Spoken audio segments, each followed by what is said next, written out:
Ladies and gentlemen, good morning. You know the best way to start off your morning is actually a cup of amazing coffee. And if you want to support an amazing brand and the people behind it, go to blackriflecoffee.com. And make sure you have some time when you do, because let me just tell you, there's some options. If you just look across the top, they have a variety of subscriptions, from coffee to merch to the ECS exclusive coffee subscription, which I'm pretty sure Evan hand selects the roasts and beans, stickers, all sorts of stuff. Regular coffee, right next to that, apparel. They have gear. They have an about section, so you can actually find out more about the organization. I highly recommend you don't get your news from memes or your information about organizations from memes, but I digress. Bottom line, couldn't be more proud to support the brand. If you're a fan of brown water, go to blackriflecoffee.com and get your coffee fix in. And that's it. My guest today is Scott DeFoe. It would be largely impossible for me to try to describe his background. Fortunately, he does a great job of doing so. What I can say is that he retired from the Los Angeles Police Department, and what I'm going to describe him as is a use of force expert when it comes to law enforcement. Worked in a variety of positions: patrol, vice, gangs, narcotics, canine, to list a few. What's he been doing since he retired from the LAPD? Well, he has been retained over 700 times when it comes to cases involving law enforcement. He's testified as an expert in the use of deadly force, canine pursuits, SWAT, crisis negotiations, barricaded subjects, protests, less lethal munitions, and their implementation. He's been deposed over 180 times. I think you get the point. I'm going to shut up. Let Scott speak for himself. Episode 228 with Scott DeFoe. Enjoy. Okay, got the red smoke. Gun run, north and south, west of the smoke, west of the smoke. Okay, copy, west of the smoke. I'm looking at danger close now. Come on with it, baby, give it to me, I need it. Get cleared hot. Copy, cleared hot. Yeah, but for guys like Kyle, and the first time I had met him, I always meet people down at the karate studio just because it's easier. But one of the most positive mental attitudes I've come across was a team leader of mine who did a phenomenal career in the military with, I'll speak for him a little bit, without a scratch, little bumps and bruises along the way, and then does some contracting, steps on a landmine. Oh, no. On like the first rotation afterwards. I think one was below the knee, one was above. They might have surgically moved both above the knee after. One of the most positive mental attitudes. It makes you ashamed of yourself when you wake up like, I'm going to have a shit day. Right. And you meet those people and they're like, life is amazing. Like, Right. fuck. Yeah, I'm such an asshole. I read that his Instagram, whatever his handle is, at Chicks Dig Scars. Chicks Dig Scars. I mean, first off, how baller is that? Yeah, that's badass. Yeah, he was quite the gas and really humbling. So as I mentioned, I made all three. I have twins that are 23 and a 21-year-old. I'm like, before you leave the house, you're going to listen to this. Yeah. You're entitled, and before you continue to act entitled, and here in Huntington Beach, California, you're going to go ahead and listen to this before you complain about what you're complaining about. And it'll recenter you. It'll ground you to what you think your struggles and difficulties are when you talk to somebody who lived in a hospital for years. Right. Yeah. So I don't know where he is right now, but I hope he's off doing amazing things. I follow him on Instagram, and he's just like traveling the world, living the best life he can. I love it. As you should. That's great. Yeah, agreed. There is no way that I can encapsulate your law enforcement experience. So since I have a feeling we're probably going to be talking about law enforcement specific stuff, do your best if you can to unpack the breadth and depth, because it was like 3 pages. Yeah, pretty long. And diverse as well. So Yeah, I'm not going to even attempt to murder that. I will let you introduce yourself and maybe just hit the high points that you want to that would maybe be germane to the conversation we'll have. Yeah, that explains the gray hair. But I was introduced to police early on in life. I grew up in a house that was fraught with domestic violence, and me and my sisters, while we waited for Bedford Police Department, small little town in Massachusetts where I grew up, but we lived in like a government subsidized Section 8 housing project that they put in the middle of a colonial town typically single-parent families. Probably 80% of the police response was to, we were called the village people. We were kind of the outsiders. So, and back then, in my mid-50s, is that, unless the police saw evidence of injury, like saw mom, they weren't taking him out of the house. But I always took to the fact that they were always kind. They were always like, take me aside, because I was the only boy, older sisters, and kind of too young to really be a protector at that point. My dad was 6'3", 275, 280, big guy. Yeah, I'd been in and out of prison, so I'd had a unique initial response at law enforcement. Secret Service did the search warrant of the house and cut up he was involved in counterfeiting, some other stuff. How would your dad respond to the law enforcement when they showed up? Well, typically my dad was a big guy, and he had a reputation. He was from back then, he had some connections with people that were organized. Like he got almost indicted for RICO, which is the federal tax stuff, tax and organized crime, like the continuing enterprise type, being involved with certain crime families and what he was doing, because he went to federal prison. He went in Danbury, Connecticut. And my dad had a drinking problem. So if you met dad on day one, he's passed away. But if you met him on day one and he was drinking, asshole. Angry, big asshole, kind of a guy that you would, a fighter guy. Day two, not drinking, which typically wouldn't be the next day, but say 6 months down the road. Yeah. Great dude, like good guy, good, like I'm proud of you, always say nice things. But, the drinking kind of ran its course. And then mom had a drinking problem for a period of time. So they were kind of enablers for a period of time, right? When one doesn't want to give up the substance to the other. So that was my first experience. And I remember there was this one police officer named Tom McNeely in Bedford, Mass. Mind you, small little town, like very similar to here in Kalispell. Minded me of that as when the Uber driver dropped me off, is that he kind of took me aside and was like, hey, things are going to be okay. And it was always him I reflected back on. I'm like, hey, what do I want to do? When no one ever, my family ever went to college, right? College wasn't an equation. My two older sisters, it was kind of like they did whatever they could do to get out of that environment as quick as they did. One 6 years old and one 3. So as soon as they were 18 or less, southbound through the houses, right? So I'm kind of last man standing, sitting there saying, okay. And then I got bigger, and then it became a point where I kind of would challenge. A couple times I'm like, hey, that's not happening here today. And I remember one time I said, hey, why don't you pick on me? And we had this, we lived in an apartment, so it's like a sliding, a screen door. And he kind of looked left, and I'm like, oh shit, he heard me. So, dude, I've never been accused of being fast. And you were in that moment? Like Olympic speed. I was gone down the street, southbound once again. But my mom said he ran right through that screen door. My dad never put hands on me, but right through that screen, because she couldn't catch me he would have that day. Yeah. And she was able to lock it and then call the police. But back then, it was, post really, the O.J. Simpson case, even as a young officer, unless you saw evidence of injury in the sense of you could connect the dots at the time, police officers weren't required to take you to jail. Now, if you complain of injury, you're gone for DV type domestic violence related thing. So I feel like the balance would probably be better somewhere in between those two. Yeah, well, at least but the law didn't allow them to do much. It was like a battery not committed in your presence, so it didn't really allow you and I. You punch me tonight at the bar, and now I've got a black eye, and now the police come. It's a mutual combat. They're not going to really do anything. Do you want to press charges? No, I don't. Do you want to press charges? No, I don't. You kind of 1, 2, 3 break, and you walk away. Huh. But I get into Northeastern University undergrad. I figured, okay, I'm not good in math and science, so criminal justice sounds about right.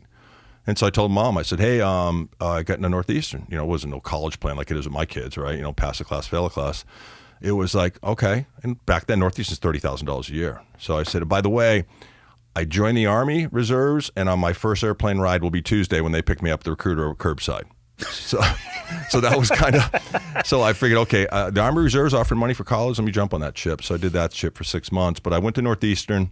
They had a cooperative education, which means that you go to school 6 months after your sophomore year, and if your grade point average is high enough, you can go ahead and apply to be like an intern in Washington, D.C., either through Customs or ATF or DEA. Primarily Customs and DEA were the two.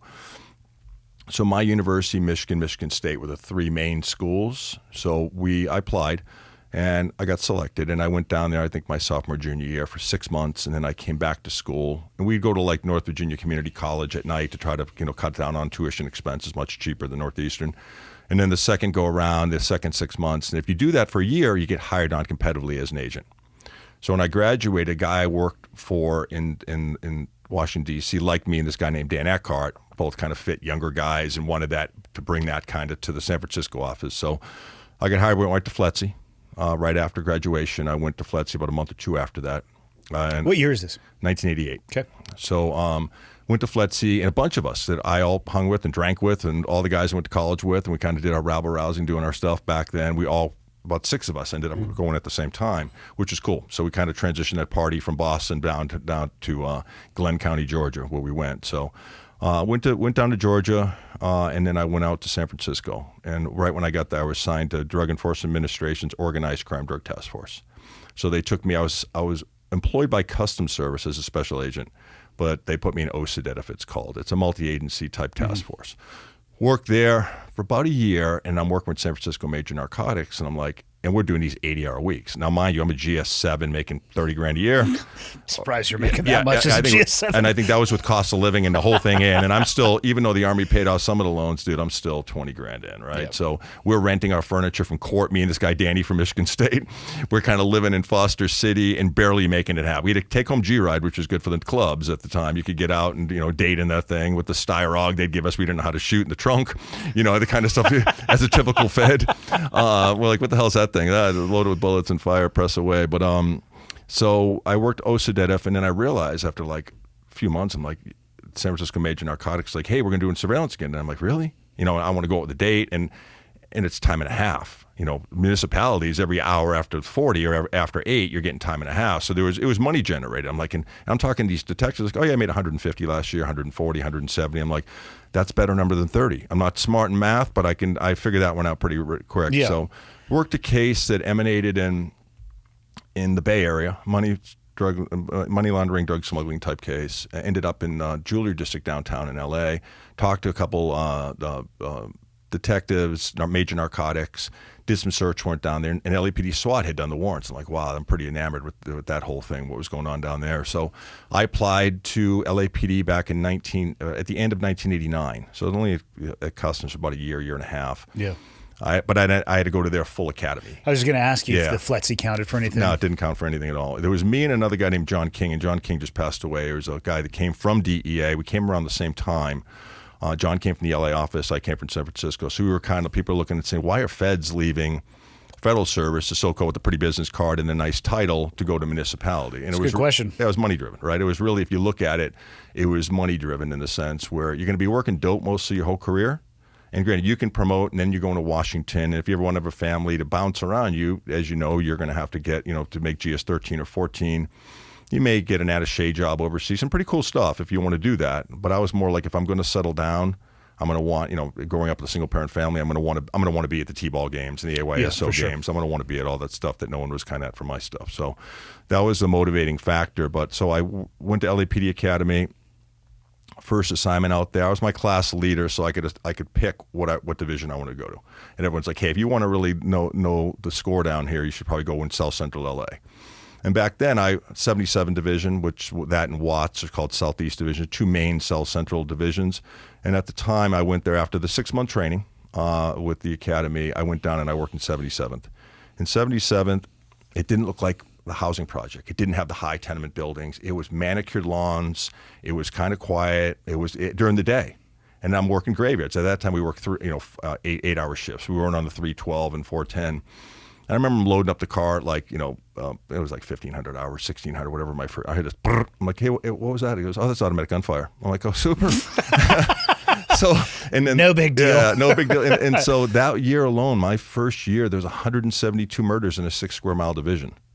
What? Yeah, 107. And we came in second, mind you. We're rivaling for a belt buckle. Rampart Division, you may have heard that division. There were some scandals that went along in Rampart. We may get into that.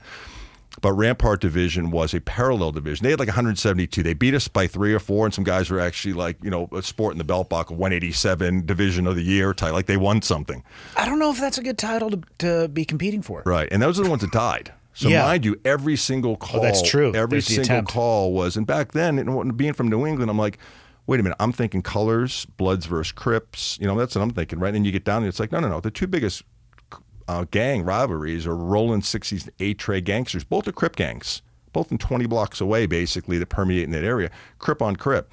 So every single call, you're going call to call, and it's boy down, drive-by shooting. Back then, there wasn't a moratorium on drive-bys by the gang, so there would be drive-by car to cars. You have innocent people.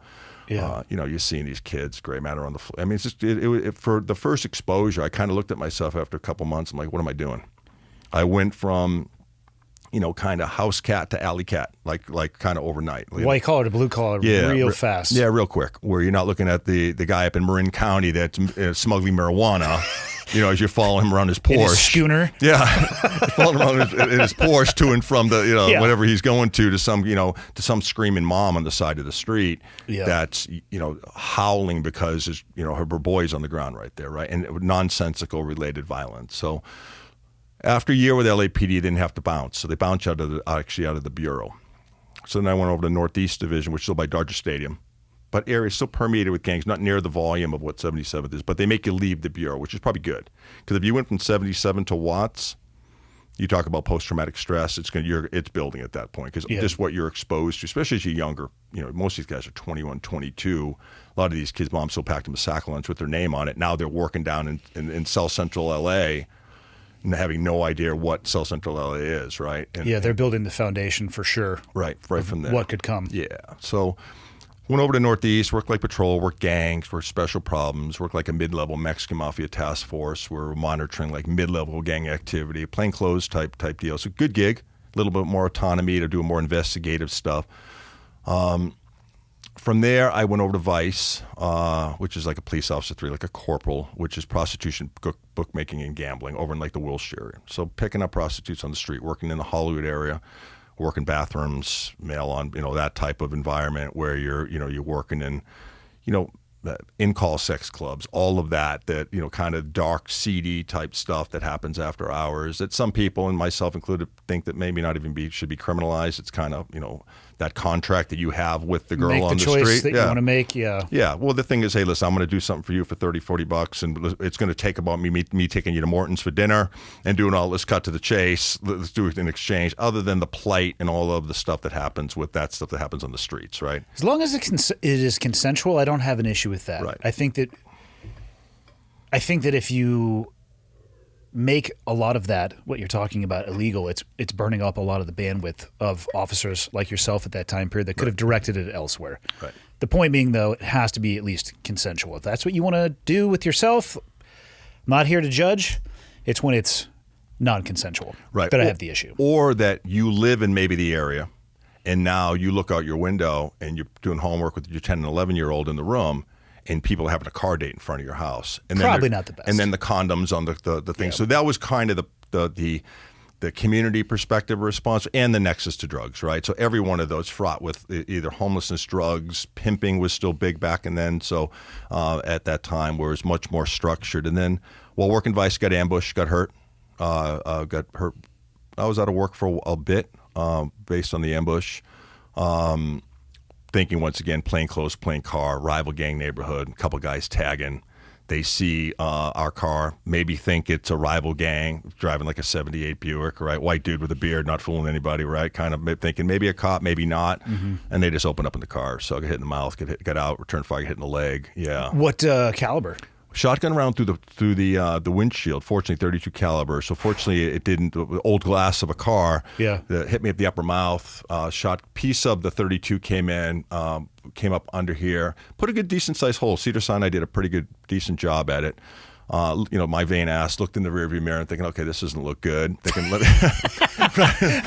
that's the first thing I'm thinking. This isn't good, right? So rather than do what I should have done, looking back, hindsight's 20/20, and obviously dealing with that after the fact of driving down and recreating this in my head for months after the fact, instead of driving through that ambush to minimize that threat, I think it's a great idea. Okay, let me just put it in park.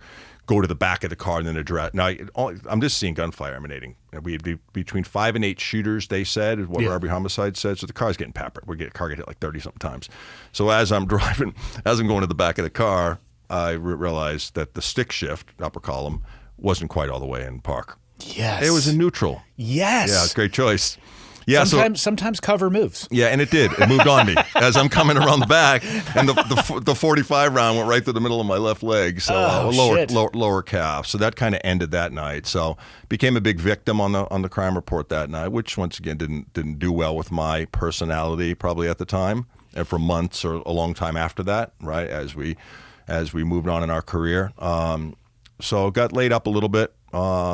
Went to Cedars. Then I had some issues with infection because I was wearing jeans. So I think like maybe a month after I'd got out, my wife's like, hey, I don't know if there should be some green stuff coming out of that hole in your leg. I'm like, that's not good. That's probably not good. So I went over there, and they actually went up to Loma Linda. We were living at Ranch Cucamonga at the time, which is like 45 miles east of L.A. because that's the only place you could afford to buy a house, right? And buy the 5-bedroom for $160,000. So we were. So they looked, and I went over to Kaiser because I had Kaiser at the time. I'm like, no, we need to get you up. You like code 3 up there. You have some gangrene, some stuff in your leg. So I went back up there. At the time, they still had to do some surgeries on the mouth. To take because the round still was up there. They wanted to wait until the part of it was cut up the open of the mouth and just drop it into a bucket. And then the same with the 45 stayed in the leg, but after it had it festered, they had to cut out some of the stuff, but they kept it in there for probably like 6-7 months, so it worked itself around. And eventually they just cut. I'm preaching to choir here, but cut, and then they ended up taking it out. But was off not a whole lot long. I mean, I came back to work still with. It was kind of funny because when I came back to work, I had a kind of like a cage on my mouth, right? And I had, at the time, I'd lost a couple teeth in a bar fight back in Boston when I was even, in my really stupid days of being a bouncer back when I was going to college. These things they had to do some work up there at the time. So I had like a temporary. So my front grill came out. Mm-hmm. So great for prostitute, dude. You pull up and you got no front grill. They're thinking that's not a cop. 100% not a police officer. He has got a dental plan. So instead of saying, "Hey, show me your junk, take your stuff out, show me you're not a cop," type thing, it was like, "Hey, baby, what do you want?" I'm like, "Yeah, $20. Get on in. Boom, sex, money, overt act, prostitution. You're on your way." Yeah, right, because it was good. So. Did that. The lieutenant that I worked with, who's a sergeant at the time, was super critical of my shooting, not the fact of me getting hurt. And that kind of went into roll calls about, hey, Mr. Tactics, Mr. Fitness dude ends up getting hurt, kind of like really saying some disparaging things. It resonated as a young officer, well with me. It's like, hey, man, because I didn't get any rounds off that night, right? I'm not going to fire. When I went to the back of the car to return fire, I knew where the gunfire was in, but it was in a residential neighborhood. Yeah. It was on the way. Backdrop matters. Yeah. And so I would have been firing indiscriminately into my partner, once again, they talk about, a lot of times people say police officers are lying. My partner, I didn't even know at the time, had fired 2 rounds from inside the car. So we're over Cedar Sinai and robbery homicide back in the day when they, you could come up with, 6-pack photos with the picture circled and say, anybody look familiar? He's like, hey, how many rounds did your partner fire? I'm like, dude, my partner didn't fire his weapon from inside the car. I'm like, no, he actually did. I'm like, I'm telling you, I bet my house on he didn't fire. Once again, going through that, and I'm sitting next to this guy with no air pro on, and he fires a couple rounds. He's probably carrying a 9mm, I think, whatever 45, whatever he's carrying, and didn't hear a thing. Well, not that I was lying. Like a lot of times in these police cases, as I do as an expert. Auditory exclusion is a real thing, especially if the rounds are incoming as well, too. And depending on the proximity of, I don't know if people know this, the working end of a rifle is quite loud. Right. It's, I would say, even louder than the, by the working end, I mean the end that the projectile comes out of. It's probably louder in close proximity than the person holding it to them because the explosion is directed at them. Mm-hmm. Yeah, I could totally see how they wouldn't, or you wouldn't have heard or known that your partner shot. But today, if I gave that statement today, you're looking at perjury charges. I mean, with the atmosphere of the department. Like, even if you're giving your account of what happened and you truly didn't know that your partner had shot, they still try to hit you with a... No, they wouldn't hit you. The department wouldn't hit you, but the media and the anti-police theme would hit you. Hey, you must have been lying. What do you mean you were sitting in a car? We'll get into my work as an expert, but, even I've been deposed 183 times as an expert. It means I've sat in that chair recently as last week, and that comes up. Well, hey, wait a minute, Mr. DeFoe. The bar fight always comes up from 31 years ago because that was pretty colorful. But that was not when I got my teeth banged out. That was an off-duty fight when I had like 13 months in LAPD. So I've been part of the system. But as I tell my 3 young men, I'm like, brother, listen, whatever you do now, it may follow you. It may follow you much more than you want it to. Especially if there's a booking number associated with it. Yeah. And you're a sworn law enforcement officer, and it's 2 months after Rodney King, and it gets in the LA Times, they're going to produce that article at every one of your depositions, which they do. So I've got some, beta male, never played a contact sport. Hey, Mr. DeFoe, you involved in a fight 31 years ago? I'm like, yes, sir, I was. My roommate at the time was a former recon Marine out of Pendleton, and his 3 recon guys had just got out. He couldn't get the day off from work. He goes, hey, you want to chaperone my buddies to the Marine Corps? And I'm like, that was a I actually did. That was a $30,000 mistake because that's what legal fees cost to defend that. So we went out and we got into it. And like if we get in, you and I walked to get coffee after this, and some guy squared up with you, we squared up with both of us. That was kind of the mantra. Yeah.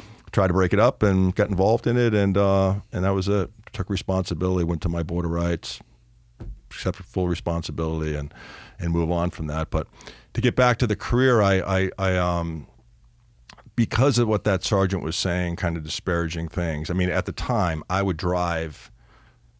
Yeah, probably had a couple drinks with me. Drive from Ranch Cucamonga to Washington and 2nd Avenue. It doesn't mean anything to you, but it's down north of USC, right in that area over there, and drive that route in my Mustang to see if I could have done it, because I was so self-critical. I'm like, hey, could I? Because I was thinking, shit, I could have got my partner killed. That was the biggest thing. I wasn't worried about myself, but with the trajectory of the rounds, I mean, there were rounds coming right. I mean, a round went through his leather jacket. Yeah, we were plainclothes, like right through there. So that didn't work well with me in the sense of the stress associated with the comments. So much so when I got back to work, within 30 days after that, I had a traffic collision, 2 actually. I'd never been in one before. In a black and white? Yeah, one on the way to behavioral sciences for the follow-up for the getting shot. So on the way, I tell my partner, I'm like, hey, brother, put us code 6, which means put us en route to behavioral sciences on South Broadway, downtown LA. So he's the new guy. I'm a training officer now, and he's like messing around. So I just say, give me the damn thing. And I go to do that, and I look up, the car in front of me had stopped. Yeah, the entire front end's gone on the police car. That's one I've always scratched my head on when it comes to the texting and driving laws. Not that anybody should be able to do that, but I have driven past many a police officer that's writing a fucking Steinbeck novel on their portable laptop. Right. Paying far less attention than I might be doing to write back like LOL. Right. Yeah. On my way. Got it. Good. Lights whatever. and sirens, and the guys. I'm like, oh my god. Yeah. It's quite the gift. But unfortunately, in LA, we work with 2 officers at a time, so you're not a single man like maybe out here, or there would have been a lot more traffic collisions. But there are often onesies out here for sure. Yeah. So I go back as a training officer now. So I leave ICE because I'm not dealing with the sergeant anymore. I'm either going to smash him or something bad's going to happen. I just know my temper. And so I go back, and now I'm training officers out of the academy. So within the first 30 days of being back to work, 2 administratively disapproved pursuits, which means shut it down, negative. Oh yeah, I'm going after the person, right? A couple use of forces, batons, I mean good ones with impact weapons. The collisions and an officer-involved shooting. Shot and killed a guy in an apartment who had taken a gun out of his pocket, a long drawn-out type domestic deal, came around brandished and had a lethal force, all within 30 days after. So probably, I'm going to be mindful of what I say right now, but probably emotion driving the day in kind of my personal and professional life at that time, over a culmination, a period of time, I guess, over. Was the ambush that you were in your first time being on the receiving end of gunfire in a situation like that? Yeah, that was other than hearing. I mean, when you're working in areas like 77, you hear it's in close proximity. Are they firing at you? No, I don't. But in that respect, yeah, that was the first time. Experiencing that for the first time can really scramble people's eggs. Not only the experience itself, speaking from personal experience, it can make you question your own abilities. I totally understand driving back in the car and replaying it through this. I did the same thing for my work-related injury overseas as well. What could I have done differently? What did I miss? And I've landed on, and obviously after talking with quite a few people that were there that night, I didn't really miss anything. If you go to Vegas and watch somebody roll a heater at craps, at some point they're going to get a 7. But my confidence took a huge hit when I got hurt overseas. I remember very, very specifically the first door that I entered for real after that, and it was on my mind. Like, I hope I can still fucking do this. So I get it for sure. I can understand the change in mentality. Yeah, I mean, I remember hearing a car backfire when I first got back to work. I almost lost my shit. I mean, I literally was like kind of antsy in that respect. And then I was already, I know you already got me pegged, but already kind of an OCD. I wouldn't put, my wife would call me narcissistic. Yeah, that might fall within that. But so what it came to, to live in it created that more of a prison of perfectionism. Yeah. Right. So more, let me work out more. Let me dry practice more. Let me go to the range more often. Let me look at this more. And it was always more to try to offset the inadequacy feeling from that incident. And so, but fortunately, and it was, once again, you go to behavioral sciences after the fact, like all officers do. And they come up and they say, hey, Andy, how you doing today? Pretty good. You get involved in the shooting? Yeah, I did. Are you drinking? No. Are everything good at home? Wife, everything's great. Any issues? No. 1, 2, 3, break. You're out the door. Because that's called a directed referral, which means that after an incident, either critical incident, you must go. So I'm not going in and saying, by the way, I'm not sleeping. I drank about 12 Sam Adams yesterday. I'm working out 3 hours a day rather than 2. I'm doing all these I'm driving to Washington and 2nd Ave at 2 or 3 o'clock in the morning. I'm having, all of these self-doubt issues. I want to smash the sergeant talking smack about me in the roll call setting in front of other people. Now it's getting back to me.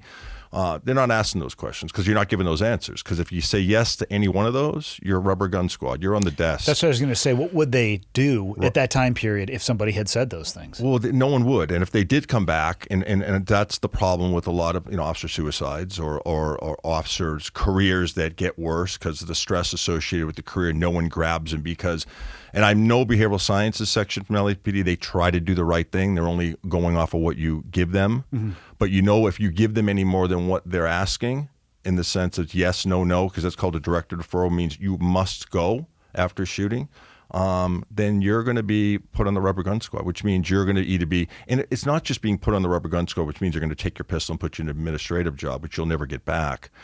It's the fear of not looking good or looking bad. It's that fear that you're going to now be perceived as being weak. If you sit and say, hey, listen, I'm not doing well. What do you mean you're not doing well? I've known a dozen guys that have killed themselves in law enforcement, like personally knew that, which is a lot. I mean, one's a lot, but knowing guys you work with in a question, if you roll back the tape, it all started with something. Yep. Because you're going through the divorce. You got money problems. You got work problems. So if you have home and work problems, you got real problems. Yeah. If you can balance one of the two, you can balance the home life with work life, you might be okay. But when two are kind of falling apart at the same time, you've got some significant issues. And throw alcohol in the mix with that too, and you got a serious problem on your hands. Yeah, I remember when I was listening to Marcus Never Capone's podcast of yours, and she said something. I had this crazy beard I had going on for about a year, and a couple of weeks ago I was listening to an old podcast, your podcast, and they were on it, and she had talked about his behavior at a period of time of the podcast, and dude, I literally stopped it out. It's like I'd heard that just from my wife. It was probably him just kind of staring out of the window, verbatim, not smiling, not laughing, angry, uptight. Lining the shoes up, all the stuff that to the point of being detached, just kind of, and that happened over a period of time, right? So when I heard it, I was trying to take that funny beard off my face, and I stopped. I'm like, wow. I literally stopped. I was an amazing podcast for what they do, but I was like the wow factor of someone different career, completely different set of experiences, but the parallel was so close. Yeah. Of who he was, and from what I heard, and who I was based on my feedback from people closest to me. So those worlds, I think the world of one of the things it kind of sucks. It doesn't suck. What would be the best way to describe it? It's hard for me to deal with sometimes. I'm very appreciative of people who want to thank military members. Thank you for your service, and they go out of their way to do so. And oftentimes, I think the first responder world, that whole ecosystem, whether you are driving an ambulance or working in the back or a firefighter or a law enforcement officer, the worlds are so incredibly similar. And I actually think the first responder world is more difficult because I had a pretty hard on and off time. Like when I got on an airplane and left the country, probably good to get my headspace dialed in because I'm clocking in. Mm-hmm. But I get to have a flight home. Mm-hmm. And I could clock out and I could decompress. And some people did obviously a better job of this than others, and some didn't do any. But for the LEO world, I mean, it's 24/7. The cops that I know, they're always cops. It's not like if they're off duty and something happens, they're not going to step in to do the right thing. And the stress and the weight of it, it just adds up. It adds up over time. And I think that is invisible to a lot of people, and I don't know why. But the worlds they're defined by their similarities, not by their differences. That muted emotional state, the suicides, in the military are astronomically higher from a mathematical percentage, but they match very similar to. I mean, firefighters have a higher suicide rate as well. As you know, and I don't know. I wish as a society we would put more emphasis into maybe sharing the love a little bit more. Broader. Yes, it's great to wear, the American flag and a camouflage uniform, but fuck, you're surrounded by people who are serving your local community every single day, and a lot of the times it seems like they're forgotten. Right. It's a tough one for me. It's tough. I mean, you have 800,000 law enforcement officers in the United States, right? You got, 17,000 plus law enforcement agencies. If you tell that number, wait a minute, there's 17,000 law enforcement, ranging from 4 officers to you look at LAPD to, New York PD to 38,000 or more. LAPD around 10,000. So there's quite a disparity there. And how many of those, and granted, I work in the police expert side, and we'll get into that, but how many of those do you hear about? You hear about 0.1%. And you only generally hear about them on generally use of force. Well, you only hear about its general use of force when there's a racial component to it, and I'll get into that in a second. When there's not a racial component to the use of force, I will tell you've not heard of any of the cases I've worked on. Oh, I would agree with that. Yeah, without even having heard. If I had 5 civil rights attorneys in the room right now, and I say, "Hey, have you heard of this case down in Harris County, Texas?" It'd be like, "No." Well, the case in Harris County, Texas, I won't mention any names. It's still in litigation, but the worst police. I've been retained on 400 police shootings in the United States, and African American decedent, mentally ill, no call for service with a man with a gun. Mentally ill, homeless guy in traffic, the guy who would wash your windows or ask for money, that guy on the medium. Yep. That's the guy. No prior knowledge of this guy being a violent guy, none of it. A guy pulls up to the area of the medium. The guy asks him for money, tells the guy to get away from his truck. The guy hits the guy's truck. Guy gets out. They're about to look like they're going to get involved in a fight. Officer pulls up, sees that. The guy in the truck drives away now. Now it's just the decedent, the mentally ill guy, and the officer. The mentally ill guy walks towards the officer. Those are your facts. But the facts are even worse now because his pants are down to his knees because he's not wearing a belt. He's mentally ill and he's homeless. Yeah. So the officer felt that it was reasonably objective to take his pistol out and shoot him once in the chest and kill him. Those are the facts. You've never heard of the case. No. And you never heard of the case. And granted, and mind you, the same attorney that had Mattingly's case, the Breonna Taylor case, Ben Crump, is on that case. And that he's co-counsel. I've never worked directly for him, but he's co-counsel on that case. That shooting, the officer is African American. Now, I don't care about the person's race. I don't care. Yeah. But that didn't drive the media to now say this was a racially based, racially motivated shooting. It was just a bad shooting. Yeah. It was a bad shooting. It wasn't reasonable based on the totality of the circumstances. If you sat down with 50 use of force experts, and they were honest, and they didn't fly the flag, and said, you saw that video. It's on video, by the way. You saw body-worn camera. You saw the video. Do you think that officer's actions were reasonable, objectively reasonable, which is the standard? There's a 1989 Supreme Court standard called Graham v. Connor, where my actions reasonable based on the totality of the circumstances, your level of resistance, the severity of the crime. That's typically what it's looked at, right? And was this incident rapid, tense, and uncertain? Was it such that that person had to stop that person's behavior based on what they were doing, right? So the person had just, everyone's good with the Night Stalker, Richard Ramirez. You see that dude, he comes out of the car and he runs, shoot him in the back, shoot him in the back of the head. We're good with that. We applaud. That's called Terry versus Ohio, right? Fleeing felon. We're good with that. Why? Because he's going to commit an atrocious violent felony if he gets away. We're all good with that. We're okay with that. But same guy runs out of the stolen car. You don't know him other than the stolen car. There's no weapon. Because maybe it's one of my 3 boys that's with the bad kid that night, gets out and runs southbound through the houses because he knows I'm going to put my foot up his ass. And he does not want to get caught by the police. And he runs and he gets shot in the back of the head.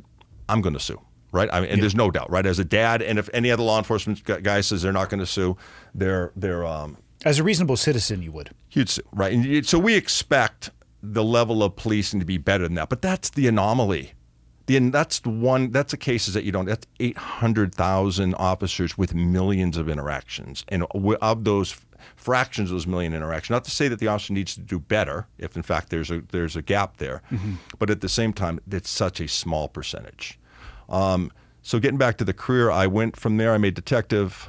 I worked, robbery, homicide. Went to narcotics group. Worked as plainclothes type thing back, with the goatee that wasn't fooling anybody. That guy, the slick back hair and the goatee, thinking that you got it pegged, and everyone's like, "Dude, you're a damn police officer." Yeah. Get the fuck out of here. Yeah. You're not kidding anybody here. Yeah. And then I made sergeant. Went to East LA. Worked as a watch commander, assistant watch patrol, like you typically do. You always go back to patrol. And then I ran a gang unit, 16-officer gang unit in East LA. Busy, taking care of it. Really good dudes, good, hard-working young officers doing the right thing. Working, East LA, Hollenbeck is permeated. It's fraught with nothing but gangs. There's no break. Like in 77th, even areas with the crime, there's still some nice little pockets. Hollenbeck, corner to corner, it's all run by Mexican Mafia. So Mexican Mafia has the stronghold of all of those gangs over there. To this day. 100%. Run it. The Mexican Mafia runs everything from the prison. So they run all of the street gangs, activity, taxing, money collection, all of that from no shit. Custody. It's all done from in custody. Every bit of direction is done from within custody. It's not done. Now, granted, there may be Mexican Mafia guys on the streets, but majority of your players are all in Pelican Bay, or they're in some major prison where they're going to be there forever. It's all run from the prisons. How do they run it? Do they pass in? Is it letters? Is it just cell phone? It's cell phones, correspondence. Yeah, they're how those fuckers getting cell phones? By deputies, typically, or guards. Unfortunately, you read about in the paper. Somebody got a nice Christmas present in an envelope. Yeah, the chick put it up her, to come into the holding room. So Jesus. They're running. Other than you hear like MS-13, Mata Salvatrucha, the Salvadorian gang that was born and bred in Rampart Division in MacArthur Park in the late '80s. That's the reason why when I mentioned Rampart Division beat LAP 77 Division in the homicides, because that's when Mata Salvatrucha was born and bred, and they were big enough that they weren't going along with the Mexican Mafia's rules on you're going to pay, which means like every vending cart in LA, everyone who's selling hot dogs and hamburgers on the streets, especially in Rampart area, all of them, every one of them must pay the Mexican Mafia. They're all every one of them paying tax. And if you don't, they're going to kill you. There's no gray area on that. So the guy that's hustling the fruit stand is paying some scumbag, really? Some scumbag little gang member every Friday. Yeah. Fuck. With 100% certainty. So from there, I was going to grad school at the time. I figured I'd slow down a little bit, and I went inside, worked, left there, went to work for the chief's office. One of those jobs that literally was like, for my personality, it was good for family at the time. Our twins were born, and they were super preemie, a couple pounds, 2-3 pounds each, and they were in NICU for weeks, breathing issues, and had some issues going along the way. It's typical with premature kids. Worked the Rampart Corruption Task Force. That was a task force as a sergeant I worked at that focused on, they thought it was much more widespread. There were officers within Rampart that were committing bank robberies, murder for hire, planting guns, planting evidence. There's a group of 4 or 5, and I knew the guys. I worked around them. They all came on around the same time as I did. We did a major investigation. LAPD, not a corrupt department. Not like you hear from maybe some corruption, maybe east, maybe like in New York, or not bashing any agencies here, or Chicago, where you'd hear might be more widespread. LAPD will use force, as you know. That's a pretty type A, use force, take care of business type department. But if you stole as much as $5, there'd be 50 officers that would go outside and line up against to testify against you. Yeah. So that's kind of not tolerated at all. So not to say it's tolerated in any other agency, but that's kind of LAPD's mantra. So they wanted to make sure that Rampart did not spread any further. They were stealing pounds of dope out of the evidence lockers. They were using guns, planting guns. And it really came down to one supervisor over there was kind of setting the temperament like, hey, Andy, listen, brother. Officer Smith and Jones over there, yeah, they got me a gun last night. And you didn't. And so if you get me a gun tonight, you'll get to go home at 2100 or 2200 time for you to get to the bar, right? But if not, kind of that kind of external pressures were put on people to do things that kind of violate maybe the Fourth Amendment, right? On the search and seizure, kind of like, yeah, you probably shouldn't do that. But and so what happened is it created an atmosphere among some officers is that we're going to do things with impunity over here. Yeah, they were above the law. They were David Mack was committing bank robberies. Blood gang member from the start. Ran college track from Compton. Those names may come in when you hear about like the killing of Notorious B.I.G., the nexus to some stuff about Tupac Shakur. There's some link with Suge Knight. There's a lot of that going on within those mix of people. So there's some connections to some of the gang culture with some of the people from within LAPD at that time. How did LAPD deal with that supervisor once they figured out what he was doing? They didn't fire him as they should have. I'm always curious because the SEAL community, dispel some thoughts for people, is not full of 100% good people. And one of the things that the SEAL community is not great at is dealing with the individual directly. There's a lot of instances, and I'm not talking bank robberies, I'm talking shit leadership. They'll kick the can down the road, which doesn't solve the problem, and it actually can build problems elsewhere. So I was curious as to why, or not why, but what LAP did once they that analogy is probably what that does. It lets everyone else know that you're entitled, right? There's a sense of entitlement now because people can act with impunity without any consequences, right? So they didn't do a whole lot with him. There was a couple of sergeants, him one in particular. He recently passed away. I'm not going to disparage him, but the officers rightfully, and they realized that it wasn't widespread. And the people there was an overreach. There were some people, actually one of my classmates that, accused him of doing some stuff and literally was going to go to Border Rights. And fortunately, he had a ticket to Disneyland where he was with his daughter. And it's like, boom, here we go. And it was, but for him keeping his stub, which most of us don't do, he probably would have been in. So there were some people, I think there was, obviously a lot of people fired because we looked at every use of force. And they looked at boilerplate language, like making narcotic arrests. Like typically, Andy was walking southbound. I saw him reach into his right front pants pocket, take out 2 white off-solid rocks resembling rock cocaine, drop them to the ground, came up, realized they were rock cocaine, place Andy under arrest. Doesn't work out like that. But when every arrest report reads that way, it's like, wait a minute, did that really happen? Like the guy didn't run. Were they off-white solids? Were they white? Were they in his mouth? So we looked at that as a pattern of behavior to make sure that people weren't doing that as well, right? Weren't suspending the rules to justify the behavior. So did that for a bit. Applied. Now, all these jobs you have to apply for. You have to take an interview. You have to do a background, right? Because it might be 50 sergeants applying for one job. And you get picked amongst, and you go for an interview, and then they do your background. I got selected to be the Vice OIC in 77 Division, so now I'm back down in the division I started at, and I've got 10 undercover folks and 4 uniformed Vice officers that support the undercover mission, providing overwatch, and we have to stop somebody. We have people in uniform just because how busy and dangerous it is down there.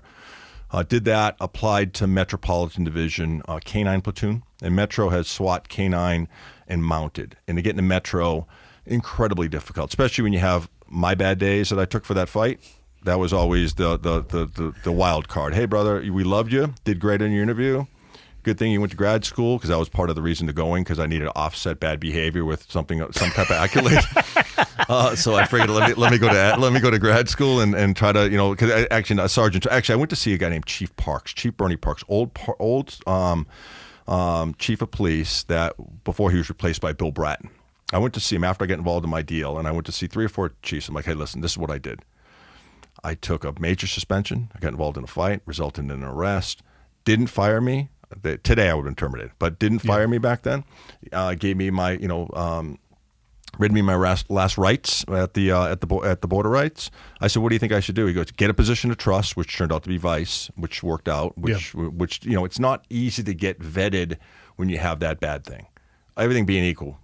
Andy Scott, 2 months bad time. Andy, no bad time. Andy's your choice. Every time, right? So, and rightfully so, right? Because that guy didn't go out and be stupid with a bunch of Marines, get involved in a fight. Yeah. Or didn't get caught. Or rather, he going northbound on La Cienega and going to the sheriff's territory of LA County. He should have went southbound, and he would have been in LAPD territory, and no one would have came. Yeah. So, that was called bad driving, being the designated driver that night, so to speak. But so I applied to Metro, which to get into Metro, there's a PFQ.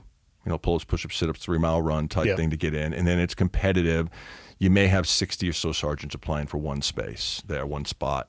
And then most of the guys, 90% of the guys had worked there before. And then as a policeman, now they made sergeant, because every time you make sergeant, you need to leave wherever you're at and then come back. You can't just, like if you're in K-9 as a K-9 officer and you make sergeant, you don't stay in K-9. You have to go back to patrol, back and work another division, and then try to work your way. It may take you 5, 6, 7, 8 years to get back to where you left. That's why it's not uncommon for that. What you're describing is actually pretty similar to the military, or at least in the SEAL pipeline. You'll have to you just can't stay at the same place forever. You'll hit a leadership wicket, and it's like, hey, you're now going to another team, maybe on the West Coast. Mm-hmm. New pool of people, different leadership above you, different leadership below you, different role and responsibility, and then you can come back. But I think it's very beneficial and well-rounding for organizations to do stuff like that. Yeah, to leave you there, because if not, there's nepotism, and there might be an idea where people aren't going to listen to you because, wait a minute, just yesterday we were peers, and now you're the boss. And, go F yourself, Andy, I'm not listening to you. And that may be the way. So, well, the diversity of the experience, you take somebody from K-9 or Metro and they go somewhere else, there's, a little bit of paint rubs off in both directions. So they're educating people, they're elevating them. You can learn from them. I think it's actually a really good thing. Yeah, I agree. There's, I do know people who've spent 20 years at a military command and they are the best at the world at some things, but they also struggle to operate inside of the regular military system because they're so detached. Mm-hmm. So pros and cons. Right. Yeah, I agree. I agree with you on that. So I applied to Metro, got in, and I went right to K-9, which is once again another anomaly, getting right in, because they have line platoons. They have 2 line platoons that work like crime suppression, so they'll augment, maybe in 77th or Watts or busy areas and go down there. It's probably 300 or so in that division that go down there without being tied to the radio. Go down there and suppress crime. Really proactive. I mean, really assist really repressing crime, especially Part 1 crimes, your violent crimes. Got into K-9. K-9 at the time, 16 full-time K-9 officers, 5 sergeants. All the other sergeants but me had worked SWAT before as a police officer. And then they became sergeants and came back. So they had that tactical knowledge of coming in. K-9, once again, there was no marching band when I got there. They're like, wait a minute, this brother never worked K-9, never worked Metro before, rolls right in as a sergeant, right? So there was no welcoming committee. I knew guys from being around, so I probably had an okay reputation, but nonetheless, it wasn't like, hey, he's here. It was none of that. It was like, wait a minute, let's see what happens. And then I think in short order, and fortunately, while working K-9, I got involved in another couple of OISs, a couple real drawn out, couple pretty good long drawn out shootings. That once again, not that I earned any bona fides by that, but more maybe a little bit of credibility in the sense that he's going to act appropriately. I think my strength was I write really well. So in the fact, you get the domestic violence suspect, you get the rape suspect, and it's just funny how even though we only have a 25% bite ratio, it's just weird how those suspects would get bit. It's ironic by happenstance. I don't know how it happened, but it's just like, hey, it'd be like, hey, Sarge, listen, go to the front of the house. I'll be part of the search team. I'm like, Roger that. And then they do God's work back there, and hey, we got to use the force. I'm like, oh, I don't want you to see it because then you can't write it. Yeah. And then before you know it, you're writing it, and you're making sure everything, all the the T's are crossed and I's are dotted and all that kind of stuff. So it was great. I mean, I'm blessed to have worked there. Busy, 70-hour weeks. I mean, great job over time. I mean, at the time I'm a sergeant 2+1, which they call it. You make $100,000 in overtime, so you're killing it, right? Take home car, 2-hour workouts on duty. I mean, you basically get home. I'll get home at 3 o'clock in the morning. K950, go 114. We have a 4-block perimeter in North Valley, and I'm drinking like 3 speed stacks even to get home when they used to sell those things. I'm literally like you, and I know I've got my kids because my wife's a LAPD detective at the time, and she's going to work. Yeah. So she's like, well, I get 3 because at the time we had the twins, and then Justin, not Planned Parenthood, kind of came out. She called me, says, I'm pregnant. I'm like, we did in vitro. I'm going on Ricky Lake. And then dude comes out with blonde hair and green eyes, and she's Mexican. I'm like, come on. So anyway, that's my college athlete. I follow around the country. He plays lacrosse, but and so I'm looking at anyway. So I don't know where I'm at right now, but you're talking about the $100,000 overtime. Yeah, so we're killing it, but you're also not sleeping. It's the busiest, most violent, dangerous job in law enforcement, bar none. And I've had a bunch of K9 cases as an expert, but by far the most beneficial, life-saving tool that officers have in the field. There's not a second one. And I know there's been some integration. I know actually one guy that left LAPD K9, Jim Haggerty, that worked in conjunction with NSW on some stuff, on some of the training. And the dogs have saved countless lives. Amazing, yeah. And we would use dual-purpose ones too, so they could detect, and they were also right. they were attack dogs as Right. well. And holy shit, the amount of times where it's like, hey, I don't think we should go over there Right. because old Roscoe says we shouldn't go over there. Yeah, and that, for and that was the same thing. The one of the shootings, and I would have been 2 occasions. We're searching backyard, managed shot several people in Newton Division. Get called in Sunday. I live in Huntington Beach. Get there. LAPD is always good about good containment, airship. We have a huge, air support. Aviation wing, amazing. Biggest and best in the country. Supporting the ground, setting up good tactics, good perimeter. We go search, and the dog comes up to this back shed. He just shot several people, shot his ex-wife, shot some lady holding a baby, just arbitrarily in Newton Division. It's called shooting Newton Division. And just as the dog alerts on the door, the dude opens up fire on us. And we were in an open air environment. We had not covered searching in the backyard, four-man search configuration. I was a team member, even though I was a supervisor, kind of a rear guard, diamond configuration type search pattern. But for that dog, one of us are dead. Probably me, because I'm always in the way. It wouldn't have been the 3 canine officers that are much more tactically proficient than I was, right? So, and then on another occasion, a guy had shot at the police at California Highway Patrol. Female officer, Northeast, did a great job, established containment. Canine and SWAT, but SWAT were, they had not arrived yet. So canine starts a systematic search. Always better to use more than one team, right, to work back to back in case bad guys moving around. And same dog, female officer, Gina Holmstrom, phenomenal female. She's since retired as a lieutenant. Phenomenal female officer. We had another one, Linda Travis, too. Phenomenal. This whole thing about disparity of females can't work in the workplace, bullshit. Yeah, agreed. Straight bullshit. Both as equally competent as any man I've ever worked around. And I worked with a bunch of great men, fortunately. Dog alerts on a trash can. The guys in those, trash cans like we have now, bigger trash can. And same dog. Bark alerts, pull back, position to cover, and then try to negotiate with the dude. Another sergeant on the other side trying to talk to him. We load up an alley with slug round ammunition and stuff, getting ready to, whatever. It's on him. Subject level of resistance, right? You come out, we're going to let you come on out. You can come on out. We've been asking you for 20 minutes. Dude comes out with 2 guns, shooting simultaneously, shoots an officer in the leg and in the arm, and we returned fire and killed him in the trash can. That was, but for that dog, same dog, you definitely, without a doubt, because someone would have came up on that thing to clear that trash can, and he was no doubt leaving. He'd been his 2 brothers and his dad were both killed by LAPD in shootings. So the whole family full of gang members. God. Yeah, a pretty good lineage there. Yeah, pretty strong. Yeah, lineage. that situation was only going to end one way. Yeah. Or somebody misses the garbage can, and the next thing you got somebody behind you or in the middle of your element. Yeah, it's not good. No, it ended the way it should have ended because, obviously those are his actions, but the dogs were absolutely amazing. But at the time, our SWAT lieutenant, Mike Albanese, at the time, was in SWAT 20-something years as an element leader, element member, sergeant, and now the lieutenant. 50-something years old, phenomenal freak show. I mean, just great dude. Said, hey, listen, I might have an opening. I'd like you to come and run a crisis negotiation team, which is a part of one of the cadres, so everyone has a pick in it. But at the time, there's only one other sergeant that had gone to SWAT without being there as an operator. So, and it was 15 years before my time. Since that's all changed, and so I get the call, and there's 60 full-time officers, 7 sergeants, 2 lieutenants. There was 1 when I went there. So he asked me, do you want to come over? And of course I said yes. So once again, marching band wasn't going on at that time. Right? You got guys that had been in SWAT for 25, 30 years at the time, or 20 years. I mean, guys, and I understand that I understand the sentiment. So even in K9, you probably heard 3 words out of me for the first year and a half. What do you think? And I once again defer to the people that knew their job, rather than me giving any type of unwanted advice at that point, right? Yeah. And it was the same thing with SWAT, is that I knew I was coming over, so I really started getting, learning a lot about the negotiation process. I know that I'd eventually, I became our physical fitness coordinator. I was a breaching sergeant. I was, a negotiation sergeant. So you have different cadres. You had guys that were, climbers and divers. So we have a diving component and a climbing component. I wasn't part of either one of those because I'm not a good diver. I tried. I did the thing at Sports Chalet where you went to the, and the guy told me, pool? The guy told me, actually went out to Catalina Island. He goes, hey, listen, we usually have like a diver 2 thing after this. Don't apply for that. You're awful. I was stuck in some kelp bush, and I'm like, I know my limitations in the water, so that wasn't my thing. And then climbing, and kind of an uncoordinated dude, so it was not really my thing. But I got over there. I worked there.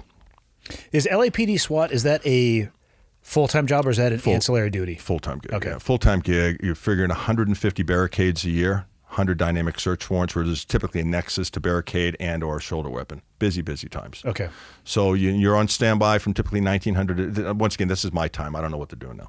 It's been a long time. 1900 to 1000 hours. So once again, you're on paid standby during that time. You're self-sufficient in your cars with whatever you're carrying, right? Everyone's kind of given the same thing: M4, Benelli, MP5. That's your typical weapons. They've all since evolved from that. Clearly evolved. Those are when I was there. Went over there, and unfortunately, I had two element leaders at the time. A guy named Bob Gallegos Sr. He'd been in SWAT for 25 years, and he was a blessing because he was a amazing reputation. He would take me aside. Hey, dude, you're in the way. Or this is, because sergeants make entries, not as a tactical component, kind of at the end. You're carrying, your breaching tools, whatever you're carrying, bullhorn, stuff that they don't want to carry. And then you're at the end, as you should be, right? You're not an operator. I don't even care if you worked there before. You're not part of the operator, that 5-man element. So I was fortunate. Him and a guy named Mike Baker, both retired. Both guys are older, great. And because I worked for them, even though they're police officers, I don't make any illusions. I worked for them. I mean, even though the rank structure, I was above them in rank, I directly worked for them. Not that it gave me any credibility, but people left me alone. They just knew that Bob took me under his wing and really took me and really treated me like I was actually like his son, because I'm probably 10, 15 years younger than Bob, maybe 10 years younger than Bob. Just a great guy. And worked there for about 5 years. Had an issue with there was brought a new lieutenant, came in, had an issue. He sent me a message on my BlackBerry, a suggestive message commenting how my wife looked in a police uniform. She was about to retire. I was taking my kids to soccer, my 3 boys. I opened up my BlackBerry we had at the time. I'm like, he didn't fucking just send me that, did he? I mean, we don't have that kind of relationship. Like, if it was the other lieutenant, Albanese, even there's a new lieutenant there and said, hey, your wife it looks hot, ... the temperature that is. I would have said, yeah, she actually does. Thanks for the comment. I would have said nothing. I would have laughed it off because I'm not thin-skinned like that. But we didn't have that relationship. And I may have overreacted looking back now, right? Once again, which I may have, looking back, hindsight 2020, I probably over, because he's a good dude. That lieutenant's not a bad guy. He's a good guy. He's been there 15, 20 years right now. He didn't probably mean any harm out of it. Once again, my emotions drove the day, and so I hit him up on the way to the range. I'm like, hey man, just him and I. I'm like, we don't ever do that again. Maybe watch your fucking mouth. Yeah, don't ever do it again. I'm probably gonna smash you. Yeah. And so LAPD at the time had sent me to Mumbai, India, after the Mumbai terrorist attack as the SWAT representative to go back and look at what happened with critical infrastructure. That obviously like a postmortem. Yeah, but pretty quick with counterterrorism. We went in there with 10 and came back with 8. And so went in there to look at what we could do, how we would deal with that from the SWAT perspective of multiple venues getting attacked simultaneously. Law enforcement's never dealt with that, right? If you look at the 10 venues sit simultaneously from the Let terrorists over there in Mumbai, how would we respond and deploy to that? So when I get back from that, we went to Costa Rica. I tried my hand at surfing, which was not a good idea. My wife and boys, I realized at that point that'll never happen again. And I get back, and because before I had left, my SWAT lieutenant, started with some picayune shit. Hey, remember that SWAT call from a year ago? Hey, listen, I'm going to give you a comment card for failing. I'm like, brother, I've been here 10 years as a sergeant. I'm the second most tenured SWAT sergeant here in the division. I got all those funny medals that they give you for the stuff that I did on the job. I never took a sick day in LAPD. Even when I was hurt, I came back way early. During my suspension, I came in and worked the desks for the 2 months for free answering phones because I felt what I'd done was wrong. So I took accountability for my actions. And he goes, by the way, we're going to loan you back to K-9 because you can't get along with the lieutenant, which might be a $50,000. Plus now I'm working. The lieutenant made the comment about your wife? Yeah, because I need to retract. Before I left to India, I sent the captain, not realizing that they always protect their last rank. Hey, by the way, I'm not looking to make a complaint. I'm not that dude. But this is what happened. This is the message he sent me. And since then, I've gotten 4 comment card entries on some bullshit. I'm not looking to make a complaint. Just tell him stop. Yeah. Just tell him knock it off. You have a conversation, tell him knock it off. I'm good with it. It's water under the bridge. So I get back, go to Costa Rica, come back, and they say, by the way, you're going to K-9 on loan. For what? You can't apparently get along with the lieutenant here. I'm like, oh, that doesn't work for me. So at all. So I would get the Protective League involved. And they're like, yeah, you can't do that. And my former SWAT lieutenant had made captain, not the older guy I was telling you about, a guy named Steve Zipperman, who's a really good friend of mine.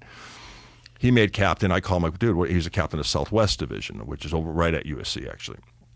He goes, oh, they can't do that. So I filed a grievance through the league, and they basically said, great, for your grievance, you're going to canine. Then when I'm about to go to canine, I said, better yet, we're gonna send you home until we figure this out because canine and SWAT work so closely together.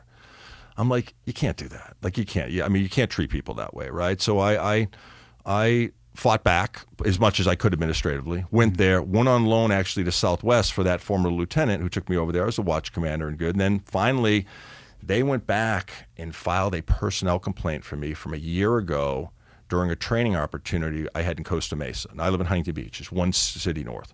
So I'm not the dude at the end of the day, you know, kids, at the end of the day when I'm done doing what I need to do with you, I'm not going to drink with you. Yeah. Now, if I'm on a base, if we're in Pendleton or something like that, I'm good with it because I'm not coming home. But if I get kids with homework, my kids are all athletes, my wife's worked all day, and I get to help with the school project. Even though once the time card's punched, I'm out of I'm there. done. I said all I can say. I'm not doing that. My drinking thing ended 20 years before when I did my stupidity. I don't do that off duty. I can see one hand of the times I'm going out with guys off duty. And that was to be to a retirement.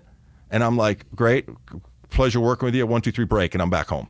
That's how I was, because my wife's on the department, and people, you're talking to someone before you know it, you're doing something you shouldn't be doing, right? Or you're in a space now that I don't want to get into. So, and so I basically, I went ahead and went over to Southwest Division. I'm like, this isn't going to end well. So they filed a personnel complaint because that training opportunity, I never slept at the hotel. I didn't put in per diem for it. I said, listen, I'm not going to sleep at the hotel. There's no sense in me doing that. So, anyway, they filed a personnel complaint, which is completely retaliatory. I mean, absolutely. And so they interviewed me, and this is laughable at the time, and basically saying that it could almost be theft, but it wasn't theft. It wasn't benefit abuse or theft. Long story short, I ended up getting a notice to correct of, hey, in the future, next time there's a training opportunity, you're supposed to, and I took responsibility. Yeah, should I have done that? Because what happens is this particular training, sergeants from all over the country go and they want you to socialize, which I'm not going out with the guy from Oakland PD. I'm not hanging out with that dude at night. I'm going home to see my kids. Yeah. Not that I don't like the guy, just not going to hang with him. We can talk about at the break, and during the 30 breaks we got today, we can talk about whatever we want to talk about. Yeah. But so at the time, a former head of our police commission, billionaire guy named Rick Caruso, who's running for mayor, and if anyone's listened to this, he's the only guy that can turn that cesspool third world country back into a place where people can be civilized. And that's 60,000 homeless people that are fraught downtown, sleeping in urinary feast, and rising. He's the only one. So you want to vote to politics and actually he just reverted to Democrat, and I don't blame him for not doing that because he'd have no chance, even though he probably won't have much of a chance, even though he did that. But he was the head of our police commission. He's the one who brought in Bill Bratton. And I worked out of the country with a couple of his kids. They had some billionaire, type getaway on his yacht. At that time, the 140-foot yacht over in the Benetti over there in the Atlantis over there, that over in the Bahamas. So I worked with his kids out of country, did a couple things for the DA, and he goes, hey, you want to be my VP of security? And at the time, he had a former SWAT guy who was about 20 years older than me, named Al Preciado, another legend in LAPD SWAT. But, I think he wanted someone a little bit younger. They could go down the water slides at the Atlantis with the kids and wouldn't mind doing it. And so, and I didn't even know Al at the time. And so I didn't even know Al. I knew of him because his reputation preceded him, but I didn't know he was working for Rick. I just didn't know. And so Rick hired me as a VP, and I decided I left. So I left in 2010. How many total years in law enforcement? At that time, about 23 and a half between feds. How is retirement calculated for law enforcement? Oh yeah, it was bad money choice, and I'll be accused of doing that once upon a time in my life. But yeah, you can make your money after 30, right? So you're looking. Oh, you got to take it to 30 years. Yeah, well, I mean, I'm looking at about, like my wife left at 20 and out, so they had a thing where you could do 20 and get a pension at 41. So she at 41, as a fit surfer mom with kids, was home getting a pension, and rightfully so, right? I mean, but that's the reason why the city's bankrupt, because they give healthy 41-year-olds pensions for the rest of their life, hopefully another 60 years, right? God willing. But for me, I wouldn't get a pension until I turned 50. At the time I was 44. So your pension's considered a resignation because you're not pension eligible, but then when you turn 50, you get your pension, which it's typically 50% of what I would have, 50% of my base pay as a sergeant 2+1, and I had 10 years in that bonus position, so I give you an extra 5.5%. So you really make your money between 20 and 30, if you can do that. But it's time to go. It's time to go. There's time that when it's time to go, and he offered me, and he crafted me a really good number. So I had the family, the Gulfstream, he had a former Navy pilot named John Holtz who ran all the out of country stuff, and so all the stuff that billionaires do. Travel around the world, Asia, that. And I was able to bring a lot of SWAT guys I work with for part-time work. You know, you pay $1,000 a day cash to these guys to come to Monaco. We'd be sitting at at the St. Regis. We're not doing heavy lifting. Yeah. Other than that, I'm telling them, like, hey, listen, guys, I know you're playing on your phone right now, and it's 2 o'clock in the morning. We're watching all those kids, the 9 we came with and the 9 we need to leave with, because you're going back to SWAT on Monday, and I'm fired. Yeah. So and my kids need food, right? I get a mortgage. So get off your phone, and that's the object right now.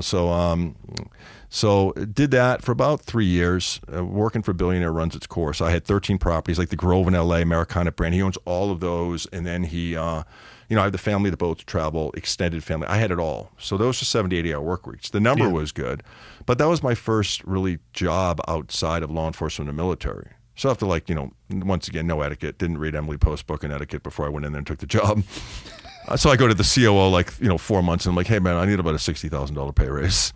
Like, completely, out of school, right? And you should have never done something like that. He's like, yeah, we'll think about that and get back to you, right? Put that in the suggestion box. Yeah, exactly. So, once the new car smell wears off of the Billionaire, right, you're kind of done, right? You're probably a lot of your friends that work in that realm that have worked there. They don't generally work there for a long period of time. It's about 3 years, and then transition job. Yeah, they get sick of you. You get sick of them. He had a great family. Kids are wonderful. You never know. You would know if he worked at the post office. His kids are yes sir, no sir. The kids, the extended friends that he went to, they all end up going to SC. But super nice family. I mean, really, really good person, good family. But my actions could have been different on a couple things there too. The way, once again, going to the COO and that kind of stuff. So got back into law enforcement. I figured, okay, I'm not getting a pension for another 3 years. Let me go back in. 2 pensions are better than one. I would join another agency. I joined Riverside County Sheriff's Department as a top step, lateral deputy.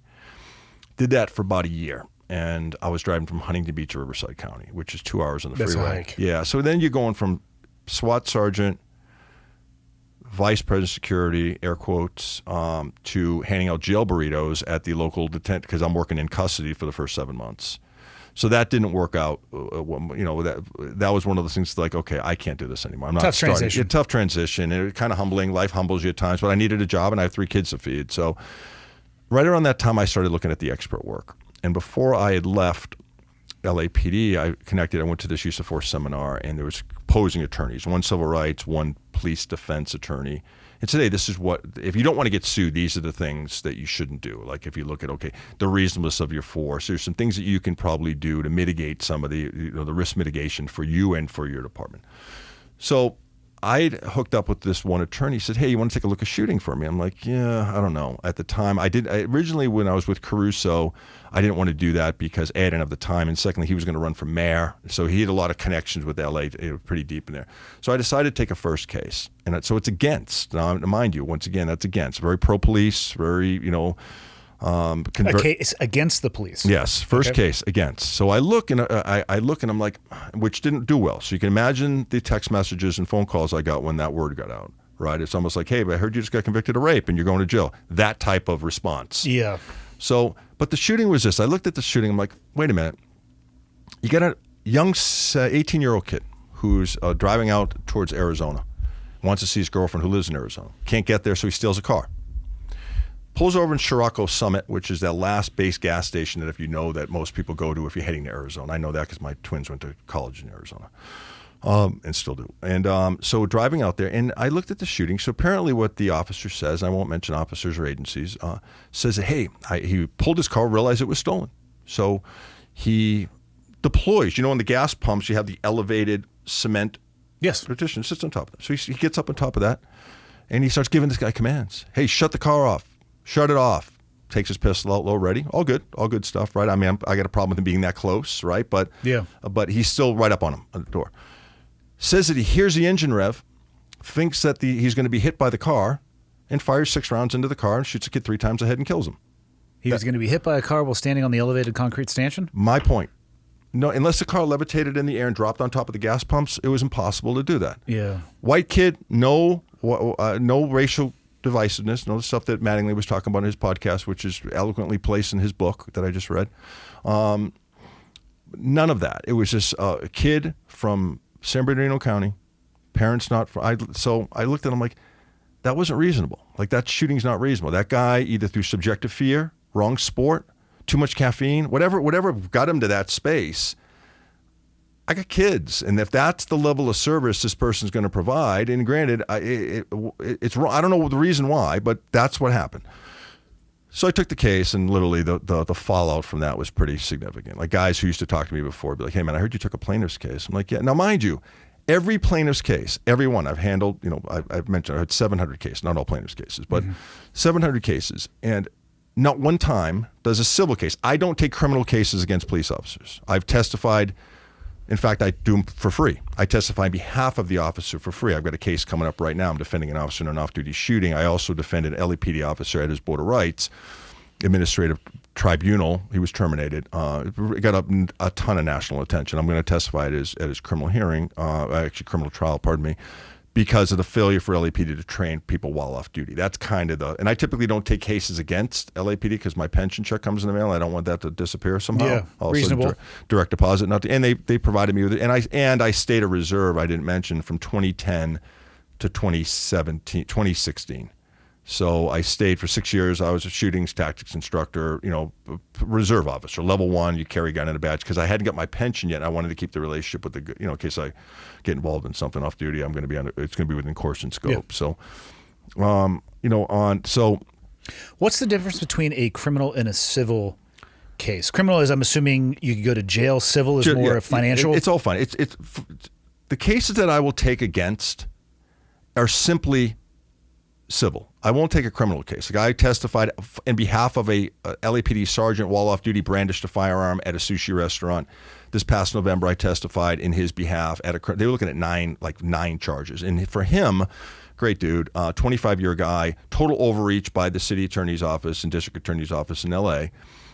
He, at a sushi restaurant, family, felt threatened by a group of people, maybe could have got up and left. But rather than maybe what I would have done is maybe just got up and left. But nonetheless, it escalated to the point where he took his pistol, put it behind his right leg, didn't brandish it, didn't point it. There was no ADW, no 417 PC, which is brandishing in the state of California.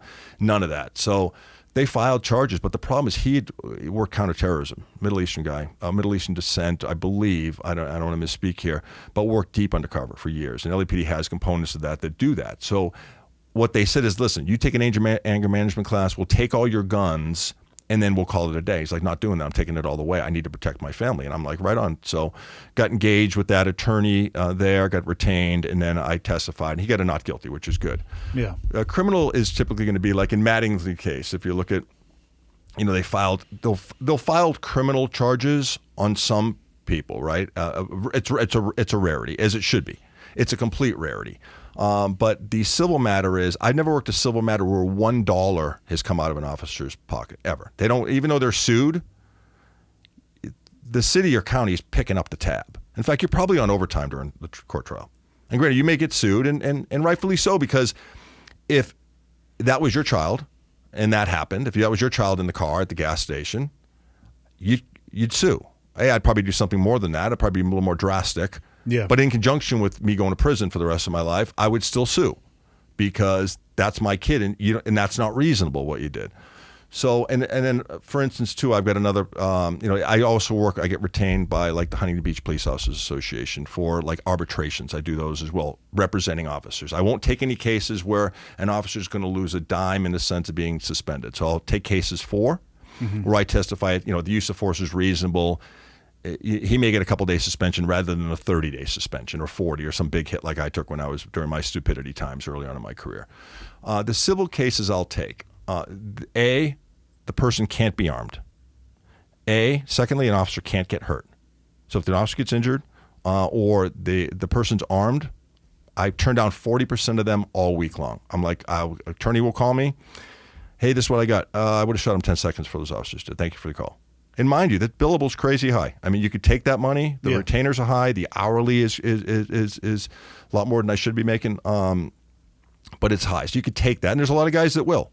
There's a lot of guys. Most of your experts work on both sides of the street. If I'm only providing expert testimony I'm no longer objective, right? I mean, I've got to be able to look and say, with the real bad ones, you got to try to look and say, okay, if I'm offered that and I reasonably believe that the officer's actions weren't reasonable based on the totality of the circumstances, then that's a case that I'll take a look at. But one case turned into, I think, as I mentioned, about 675, 700 cases now. 30% of my work security cases too. So either defending bars. So if you and I go to a bar tonight and some guy walks out of you, and they've got robust security, and a guy walks up to you and punches you right in the mouth, knocks you out, traumatic brain injury in the head. That's a typical case I'll take.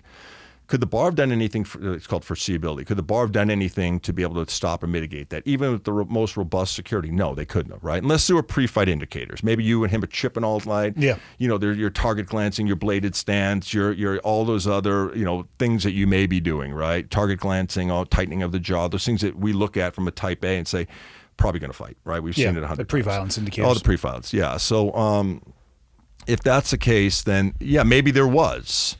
Like, for instance, I mentioned, I took a recent case, a premises liability case, James Solani, Neighbor Special Warfare, Lieutenant Commander, I guess started the drone project, worked in support out of Pendleton. He was at a location at a shopping mall. This is all public because the case just got, the case is still in its works. Coming out of a comedy club, him and his nephew, Sean Rafferty, and they're playing like hide and go seek.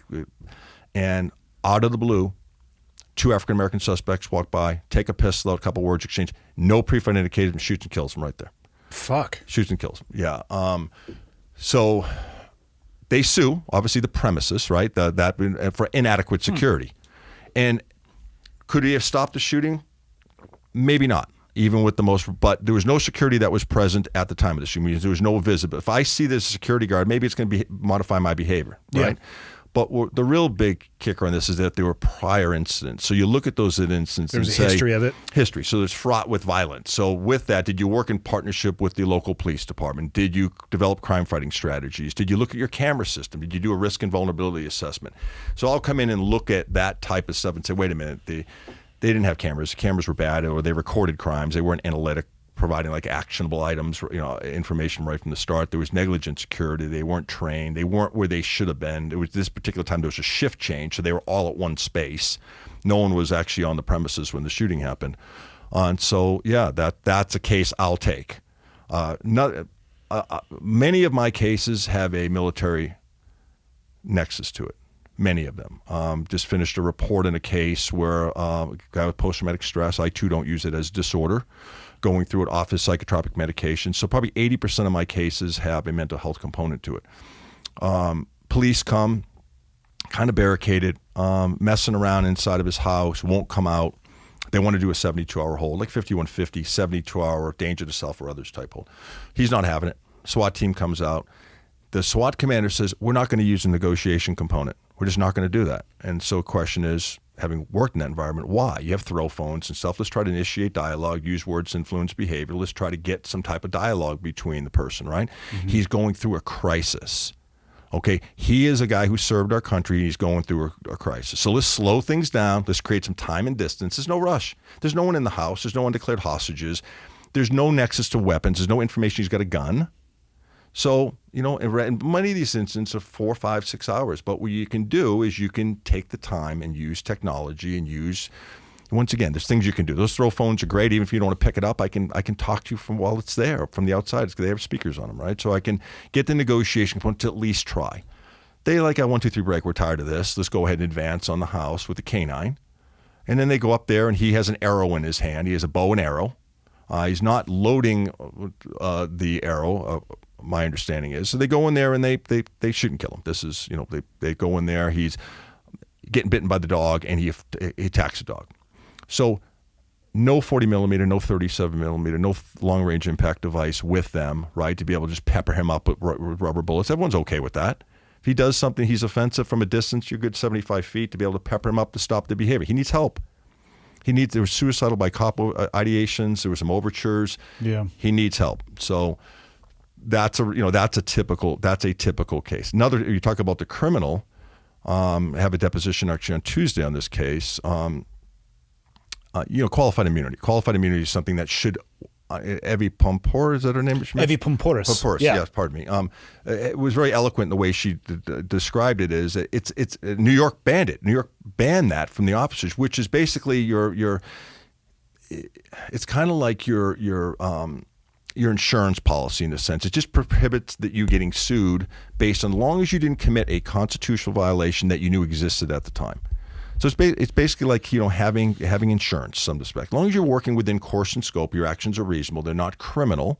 Of course, you should have qualified. The idea of it means you as the officer cannot be sued, correct? The department can go after the department, but not the individual officer. It depends. Now, they can go after the department. Like many cases I have in like Texas and Atlanta, and we'll get into the training part of it, which I think is the most important part of the conversation, is they can show what's called Monell. Monell is a case that would say that you as a department ratified, endorsed, and perpetuated Officer Smith's behavior because you failed to train or you failed to discipline, which means that out of many law enforcement agencies, even San Francisco as of recently, don't even have tasers. Effective range of a taser, 7 to 15 feet, right? Looking to achieve neuromuscular incapacitation. Great from a distance, even though some people say they don't work. They'll work as long as you don't have a heavy jacket on, as long as you can you got prongs that are traveling at 270, 300 feet per second. That if you hit center mass, typically you're going to achieve NMI, unless there's a clothing issue, unless one of the darts miss, depending on the circumstance. Many departments like San Francisco don't have them. So what's it requiring you to do? It's requiring you to come up and put hands on people, much more so that you don't need to put hands on people, especially people that have no background in putting hands on people. And that's another conversation. But the case I'm getting deposed on Tuesday, these are the facts. Mentally ill, naked guy, no weapon on him. Call for service. Concerning, right? I've got kids. I don't want the nakedly ill mental guy in my neighborhood. Yeah. So they approach him, and long story short, they tased him 53 times. I don't know a lot about tasers, but I feel like that's a lot. That's a big number. Yeah, that's the biggest number anyone's ever heard of, even their expert. So 53 times. Typically, a taser evolution is 5 seconds, right? If I activate the taser, right, unless it's in drive stun or I hold the trigger down, it's going to run a 5-second cycle. Taser, now called Axon, they even recommend, after 3 cycles, not working for you. Transition to something else. Go to OC spray, go to an impact weapon, go to control hold, go to some type of whatever your defensive tactic that you need to do to be able to take that. Because that's not working for you now. Why? Because you've got exhausted mania. You've got excited delirium. That's the big topic right now that comes up a lot. You've got typically most guys are on a CNS stimulant, right? On methamphetamine, especially those that are mentally ill. Why? Because liberal policies like Prop 47 and 57s caused our homeless population to balloon up to 60, 70,000. Well, guess what they're not getting? They're not getting their psychotropic meds because they're not going through the system. So now they're self-medicating with methamphetamine. Let me just tell you, my buddies up here who are law enforcement officers, when they tell me stories about the naked guys, which will start here in about 2 months because the weather is a little bit more permitting, 100% tied to meth. Yeah, clearly.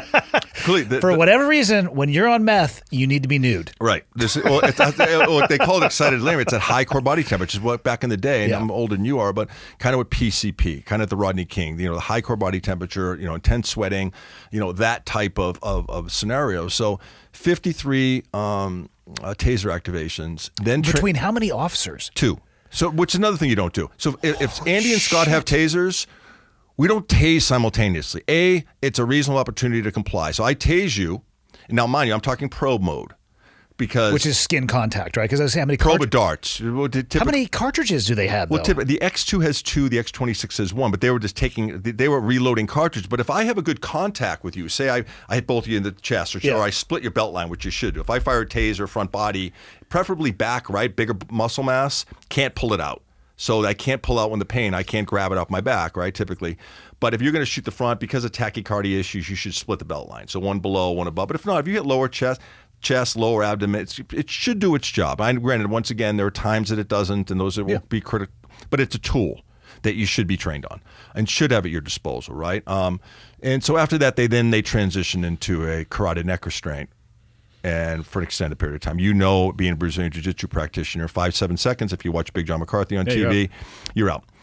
If I've had cases where 2 minutes and 46 seconds, you're not out, and now you've broken the hyoid bone and you've killed them, right? Because now it transitioned from a blood choke to an air choke. Trachea, crush, right. Yeah, you kill it because the neck has got all the, obviously got some sensitive areas and it's fraught with bone. So that is, that resulted in a criminal filing, criminal conviction. I wasn't part of the criminal case. As I mentioned, I would not have taken the criminal case. Yeah. But in the civil remedy part of it is that now there's going to be remedies. It's not if, it's how much. The officers aren't going to pay anything because they don't have anything. Most officers they're in prison right now for a decade. So Do I think that's an overreach? If it's my kid, I don't. If it's not my kid, maybe I'd be a little more sympathetic because I'm pro-police. But if it's my kid, I don't think 10 years is enough, right? Depends on what side of the street you ask, right? Yeah. Because the community expects that you're going to do better than that. That you're not going to tase a guy 53 times. And then when and the comments of the report and in the deposition transcripts, did he ever strike you, kick you, punch you, or do anything harmful to you during any of the time you've interacted with him? No. Daddy. No. So, yeah.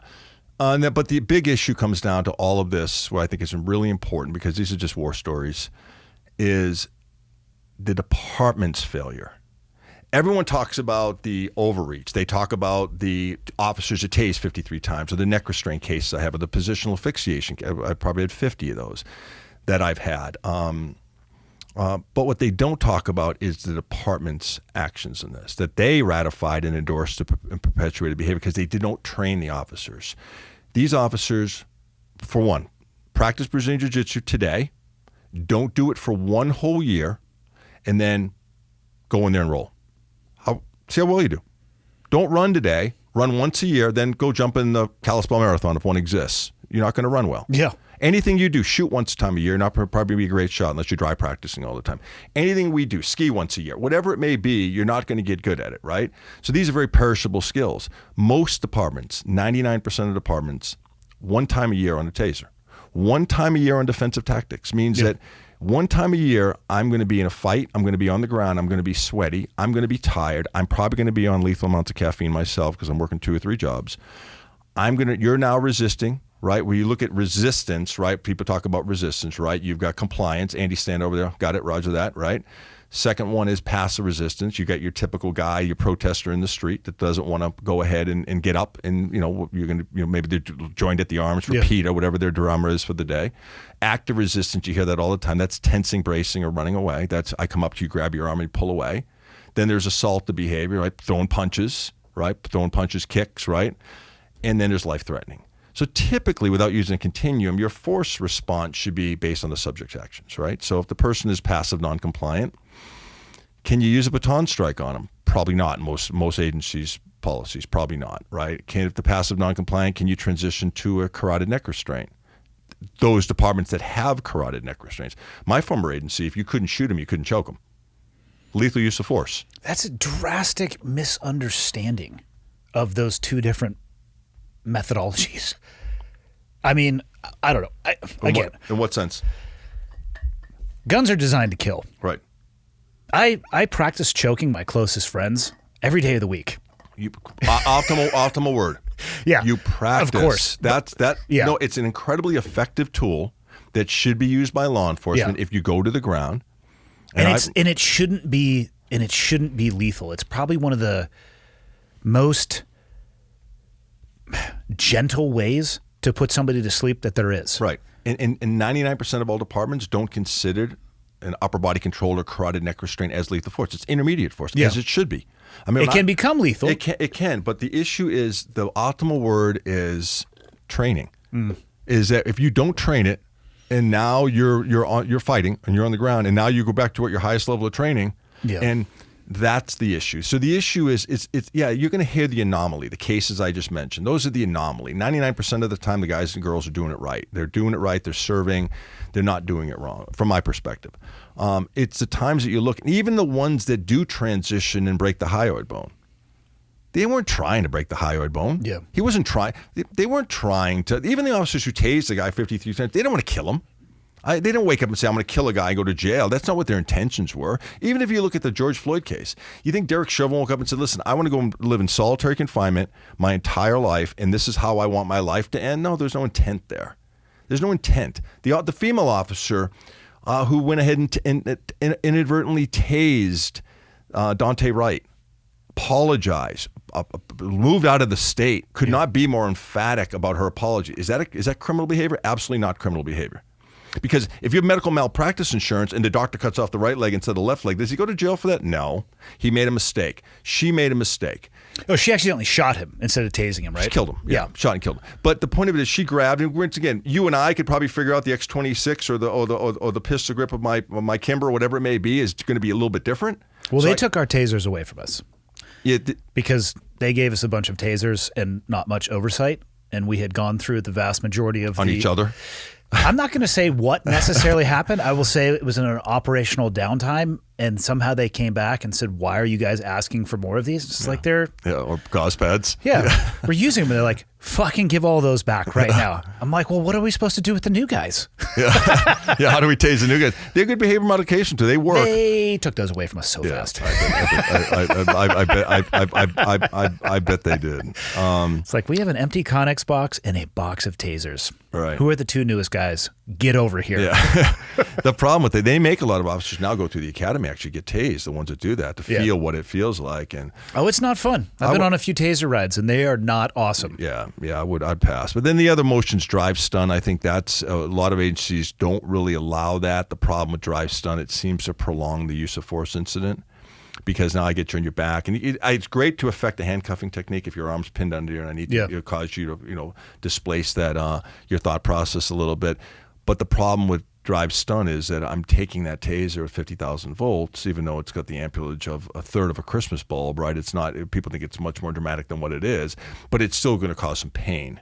Yeah, for sure. And with that pain, you're going to do what? You're going to respond to the pain. And that's going to be flailing, kicking, doing other than what we need to do, and that's affect the handcuffing technique. So I had another case, a former 20-plus year something SEAL guy down in Imperial Beach, wife and kid, drops a 6-year-old boy and his wife off at the beach. Do what SEALs do. He's going to go probably for a 10-mile run. Earbuds in, whiter than we are. Not Middle Eastern descent, no profiling, no suicide vest, tank top, shorts, earbuds, phone. Imperial Beach, met him down there 2 years ago. We did a site visit. Running, calls his wife and says, "Hey, these like the CBP, Customs Border Protection guys, are kind of following me." She goes, "That's kind of weird. People run around the area." And it's an open area. They have like a yoga area over there with people that come in, and it's the border. Don't get me wrong. It's border. Yeah, there's that pier right there. Right. Yeah, I know exactly what you're talking about. And so they go ahead, and he's running on the beach. And so he turns a corner, and 3 customs guys tackle him, take him down, lump him up, handcuff him, take him to Imperial Beach holding station. Never let him know. Now he uses his secretary. He's been gazillion deployments. I think he had 20 plus, and I'm sure you know his name. I won't mention it, but he didn't give him access to his meds. But most importantly to him, never told his wife and kid that he's gone. Like they tackle him, say, "Can you call your wife? She's on the beach with your 6-year-old, and now your husband or dad, where's dad at?" 12, 14 hours later, they let him go after they say, yeah, they're taunting him, "Yeah, you're a real American, da-da-da, da-da-da." Oh, yeah, nonsense. So that happened at the border down there, and he reached out to some attorneys when he was done, and not sensational. Yeah.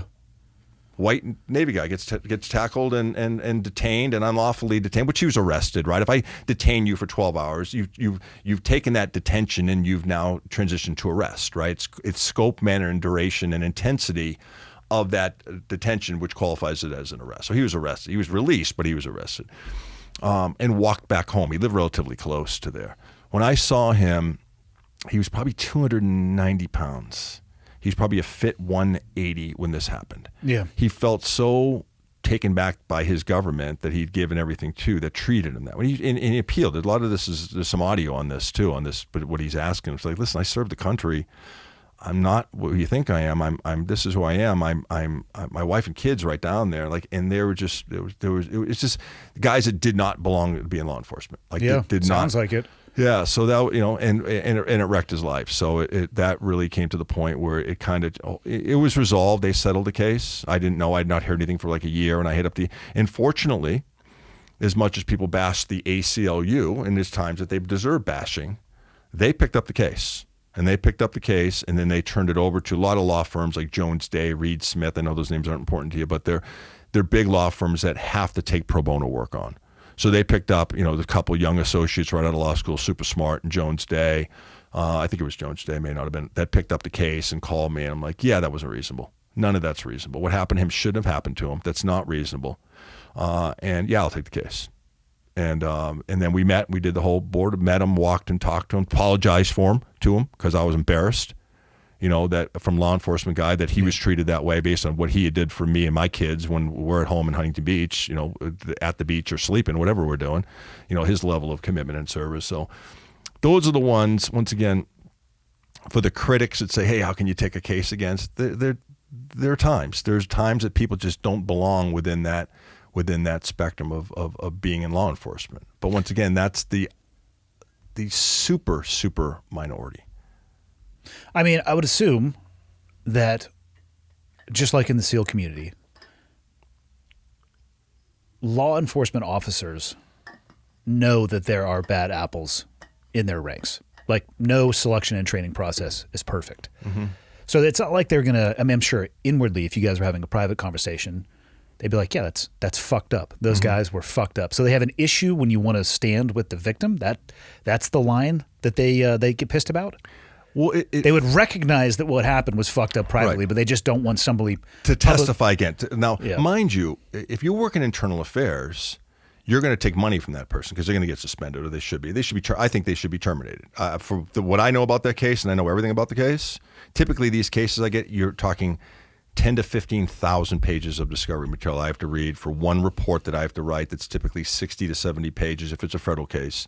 If it's I have a lot of cases defending Department of Corrections folks, so I work a lot with the AG's office up in San Francisco. They hired me for a bunch of cases defending California Department of Corrections use of the 40, in one case use of a canine. So, they keep me real busy on defending officers against inmates that have, they had to use force on because they're stabbing each other in the yard, right? Yeah. So they need to stop that behavior. So what better than a long-range impact device? They're not going to go down and talk to them. Probably not best to go get in the mix. Not at all, right? These guys will stab you as well. So they pepper them up a little bit as they should be, and it works. It's behavior modification. Everyone gets down. The ones that don't get hit, and then they file a lawsuit because it gets them out of whatever module they're in to go. The inmate files a lawsuit. Oh, of course. Yeah, the inmate files a lawsuit. So I'm defending the California Department of Corrections against the lawsuits. So I get retained by the Department of Justice to work defending the officers that used force. So you really are kind of bouncing back and forth, for and against. Yeah, I don't take any more cases against. I've stopped taking cases against. So I won't, even the most egregious ones. I got called 4 or 5 times this week. I'm like, I'm not taking. I'm scaling back. Majority of my work right now is going to focus on. I wrote the recommendations post George Floyd. So I had the George Floyd case on the plaintiff's side. All that was, it was going to be if, not if, it was going to be how much. Yeah. But the good part of that case, I wasn't deposed or anything. I did a preliminary report. I'm like, okay, that wasn't reasonable based on this. I don't think there's any criminal malfeasance, but I don't think that, I have an issue with duty to intercede. I have the issue with some other things that I saw that we all saw. If you look and say that's probably not. But did he intend on doing it? I think there's absolutely no intent at all. That's what I personally believe. I don't think there's an intent to go ahead and spend the rest of your life in jail. But what we did is we wrote recommendations, and a guy named Jeff Alpert and myself that went on somewhere in the House or Senate. And I think that's the best takeaway on that. Like, what I'd like to do is I'd like to do defense work for officers like Dages, Matthew Dages, who came on, amazing podcast, first round draft choice in law enforcement. They go ahead and they use him as a pawn, and they jack his entire career up over the falsifying a report over some bullshit to satisfy the media and to satisfy the department. So everyone kind of says, oh no, it was all him. So they file criminal charges against him. Then they take his career away from him. Knowing from the hiring, and me and another sergeant, we used to do the APR fit testing on overtime. So, gas mask fit testing. Me and another sergeant from SWAT, Doug Reed, back in 2007, 2008, would sit there and we do the fit testing overtime detail up at the academy for the recruits coming in. Big head like me, big APR, right? So you fit test to make sure it worked in a chem bio type scenario. We'd say, hey man, what'd you do before you came on? And some of us would be like, yeah, I was criminal justice major. I was in the military. I've always wanted to be it. I have a heart to serve. Something related to serve. Whatever that service is, they have the heart to serve.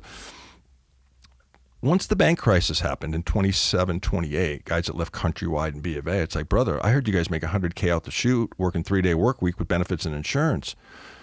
And you're looking across at a dude whose hips are wider than his shoulders. who's never played a contact sport, who's never been punched in the mouth, I'm like, and you kind of look, you're like, okay, maybe in Huntington, no, I wouldn't even say that because it's busy where I live. It's busy everywhere. And let me stop myself. I don't care where you're at. You shouldn't be in law enforcement if that's the mantra. If that's and that's what happened. And those guys that are listening, that may listen, that are in law enforcement, that guy came on or she came on for the wrong reasons. Last pick for the kickball team, wanted to be a whatever their reasons are, they weren't the right ones. And these dudes, you look and you're like, and you can tell right away, it's like that guy may go from verbalization to shooting someone, which is fine in many cases. You don't have to, this whole continuum, I need to tase someone. No, you don't.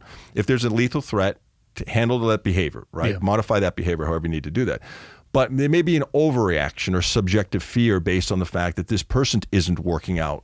And that's another thing that once they took away from standards, right? They took away. You'd never see with LAPD and granted Metro, you had to, if you failed a SWAT PFQ, you had 30 days to make it up, and then you weren't getting SWAT pay.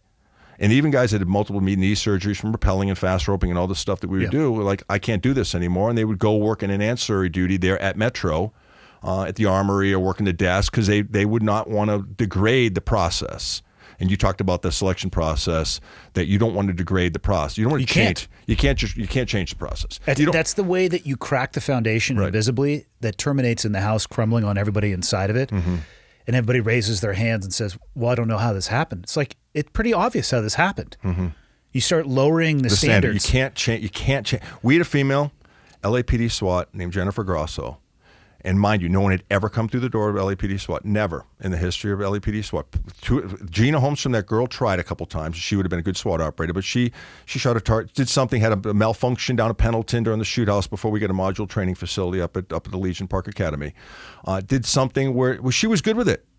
Like any other, applicant. Yeah. She walked to her car and was like, okay, I'm back to work. There was no griping. There was no lawsuits. One or two girls, I think, had sued, one or two females in LAPD. Jennifer Grosso tried out. Now, mind you, to say that the SWAT community I wouldn't say sexist, but it's inclusive, right? It's a fraternity. Do we want the male swimmer on the female team? It's kind of that to the point. Where's your benchmark on that, right? So we're looking, saying, okay, how is she going to do? And this girl, I think she played college soccer or something like that. A really good street police officer, smallest to CrossFit freak. Most of our team transitioned from our traditional to PFQ to we had a SWAT operator. That night I was out in 2008, Randy Simmons that was killed, him and a guy named Jim Veenstra, both element leaders. Jimmy was shot, Randy was killed up in Winnetka. And at that point, some guys were delving into CrossFit at the time. As many agencies do. Yeah, they realized, okay, the functional pull-ups, push-ups, sit-ups, run. Guys are running. A lot of us are running a lot, 40, 50 miles a week. And you realize, okay, that's not functional muscle. So we developed a shed. Guys have kettlebells and pull-up bar, and we started doing CrossFit workouts. And even our OB course replicated, with tack vest, helmet, a lot of CrossFit. Well, she was a CrossFit freak show. Phenomenal. And she didn't pass the process. I'm talking 30 dead hang pull-ups. I'm great shot. Yeah. Crushed the process. I'm talking like, and everyone that's trying out, I'll say from the male perspective, stud, right? They're coming from Metro. They're phenomenal athletes. They're good, but they know what to expect. It's not like you talk a lot about the SEAL. You kind of know what you're going to get into, right? You have an OB course. You're going to go in an interview. You have a bunch of stuff that you're going to go through for about 2-3 months period of time. That's going to be part of the selection process, right? During hostage rescue training and explosive breaching, all the stuff that you're going to go through. She killed it, and she came in there. And the best part about the story is, as a sergeant, I'm getting calls all week long. I'm one of the sergeants taking calls. At CBS News, we'd like to talk to Jen Grosso about her coming on to LAPD SWAT, first girl to break the ceiling. Hey, Jennifer, I've been talking major players in the news. I wanted to talk to you about your not interested, silent, quiet professional, did her job. She's promoted. I think she's a sergeant lieutenant right now. Did a great job the time I was there. I don't know, once again, I'll speak for her. You wouldn't know the difference at all. You see her at the range where I would try to hide because I'm a terrible shot. I try to, awful. Yeah, I try to go, especially when you go to SWAT and you shouldn't be there anyways, according to the masses. And so you find that corner range. Yeah. And you have a guy that's, I have an element leader. Rob Cottle actually was killed in combat in Afghanistan as one of our element leaders. He was hit with an IED in 2008, 2009 as well. Reservist, E8, gunnery sergeant, I think.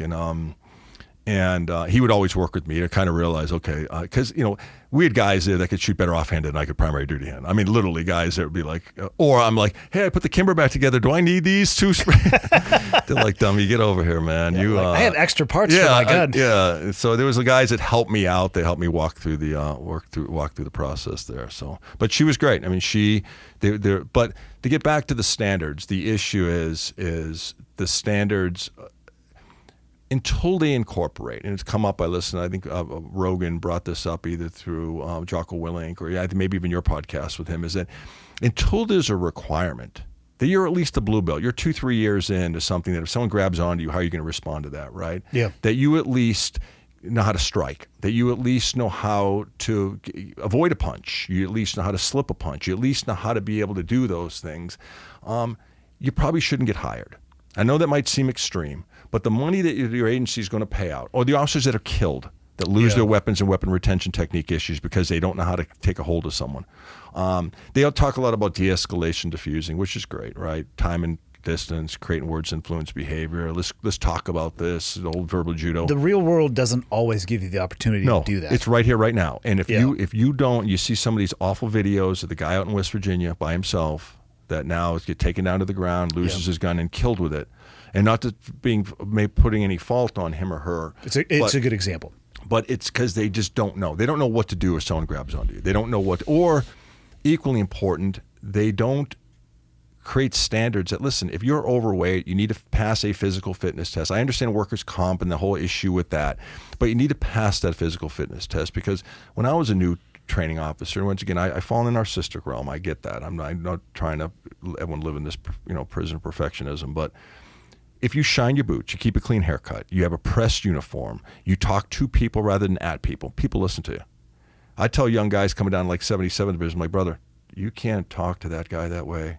You're coming from Brentwood where you grew up and you still live at home. That 16-year-old right there, but for you having 15 of us here, would beat you to death right now. He's been shot at, he's been brutalized, he's been talked at the whole time. So if you start out, hey, would you mind? Could you? I mean, would you please stand over? It may not work. Please, it doesn't work. Some people get the F over there works. People respond to that. Get the F on the ground. That works to some people. And being nice, maybe show a sign of weakness. But until they and that was part of my recommendations I put in. Another thing was training, right? I mean, the perishable skills training. There's a defense organization called IPICD out of Vegas or out of Reno, and Institute of Prevention for In-Custody Deaths, and phenomenal training. So the idea that departments say that we don't have time to train or the resource. Well, do you have the resources to pay $30 million for some bad neck restraint case? Or why don't you put it into training the officers to try to avoid that? Because not to say that won't happen anyway. Maybe someone did, but do some things on the front end to maybe try to at least mitigate some of that risk. And that's investing in the officers, because they don't do that. They do what they did with like Daegis, or they do what they like they did in with the Breonna Taylor case, is going 1, 2, 3 break. We're washing our hands with you. You're terminated. You're done. We're not going to support you. Rather than look and say, if we properly, not to say in either one of those cases that either one someone was untrained. But many of these cases, when you read the depositions, when's the last time you ever used a force training officer, Smith? 4 years ago. When's the last time you've qualified with your pistol? I've never had to qualify with my pistol. It hasn't been enough money for ammunition. So you have where guys don't even have money for ammo, so they can't qualify. And granted, we know they could drive practice. We know there's some extreme ownership part of what they could do on their own. Yeah. But the reality is that case, even the case with the 53 tasers, 4 officers on their department. They said in depot, which I agree with. When can you train when you have 4 officers on a department? Never. You can't, because you're either off or on, right? When are you going to have time for training day? You can't miss a beat on that kind of stuff. So that's, I think, the big issue that the public doesn't realize right now is that the municipalities do not provide the officers the right training and the requisite training in some of those things, in BJJ, in martial arts, in defensive tactics. They don't do it, and if they do it, it's once a year. There's another side of that too, and I'll be as broad with this comment as possible, but I've seen it in almost every area that I've lived in since I've kind of paid attention to it. The officers who have the opportunity to pursue those things and choose not to. Mm-hmm. I know cops are like, why the fuck do I need to do jiu-jitsu? I got a badge and gun. And it's like, what? Yeah.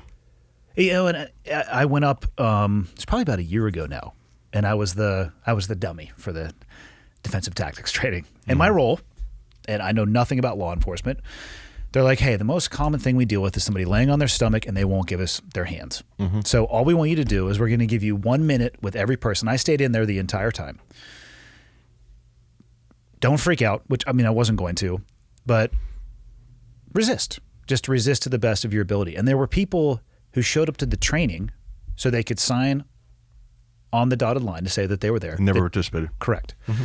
So, you know, there's that other side of the coin too. It's that the department maybe is unable to, but then there's also police officers who will say my badge and gun are going to do the job. And that comment was made to me. Well, you're a SEAL. I'm like, no, I'm not a SEAL. I was a SEAL fucking 10 years ago. And guess what? We didn't really do any defensive tactics training either. It was very hit or miss. And some people went down this way and it was, trust me, I wasn't doing Brazilian Jiu-Jitsu back then. I wish I was because I'd be fucking people up right now. You'd be a black belt already. Correct. Yeah. It's like, God, I wish I could go back in time. But they're like, well, you know, you were kicking our ass because you were a SEAL. And I'm telling them, like, guys, there's nothing that unique about me, and there's plenty of me's out there. So this, my badge and gun are going to get it done mentality.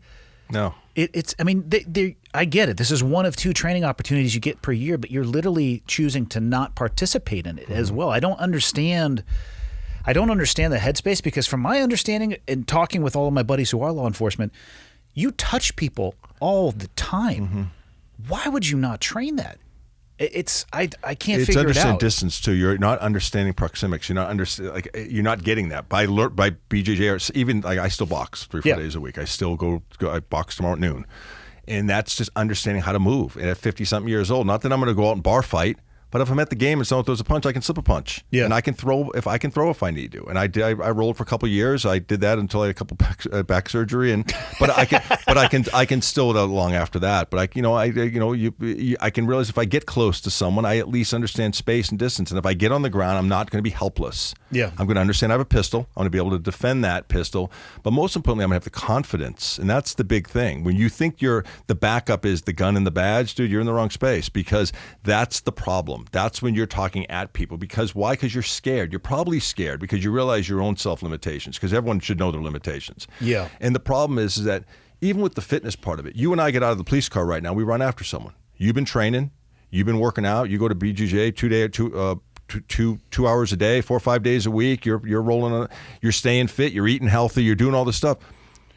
And we go in foot pursuit. And maybe I'm not doing any of those things because I'm like, I don't need it. And now you're in foot pursuit by yourself. Well, guess what? I can't separate from you. I shouldn't anyways, right? Many of the officers that are killed in the line of duty is because they separated from their partner out of the line of sight. Why? Because you've taken the time to get the workout in at 11:30 and the partner had not. And the partner had not. And now the partner who's been eating himself to death, who's been eating a loaf of bread before he goes to bed, who doesn't train, who doesn't care, because the problem too is the compressed work schedule. When we went to a 3-day work week, it became a part-time job.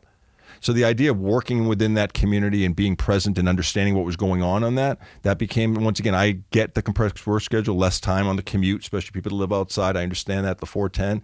But 312 created you're almost a part-time employee. You might be off 6, 7, 8 days. So, but the idea of the department not rotating, and Jocko brought up something where you're looking at least 20% of training. So even though in Kalispell, it may be quiet today, you can still run training iterations during the course of the day. You don't need to converge to Starbucks for the 3rd time. I'm not purporting that's what they do, but I can just tell you from police and I can tell you that's what some of them do. So, yeah. So you can get those training iterations, even if it's using your impact weapon on you're striking a bag or even doing situational type stuff. And I know people, like you said, I saw that more times than not. People come to the training. They don't want to roll, especially defensive. Oh, I had a bad shoulder. I have a bad. Yeah, but they're on their list as attending. Yeah, but it's fuck. Well, listen, dude. Look at the problem. No one wants to address. The problem is that you're 60, 70 pounds overweight. You're not dieting well. You're working 2-3 jobs. Your stress is high, and you're not the best version of you right now. And we need you. You're a first responder. Yeah. You're that guy or girl that's going there. Once again, if you show up and you look like you do, you're going to. Most people are going to say, "No, I'd rather not." I'd rather not. I'm looking at him. He's a type A looking dude, a square jawed, clean haircut, fit, big. No. Yes, sir. I'll stand over there. I'll tell you, that's how it works. But you get the guy who comes out slovenly, boots aren't shine, uniform looks like shit. You can tell right away, especially maximum PSI on their belt buckle. Maximum, yeah, they're on the last notch. They have to order an entire new Sam Brown. Yeah, they're like, sir, did you make that hole in your belt?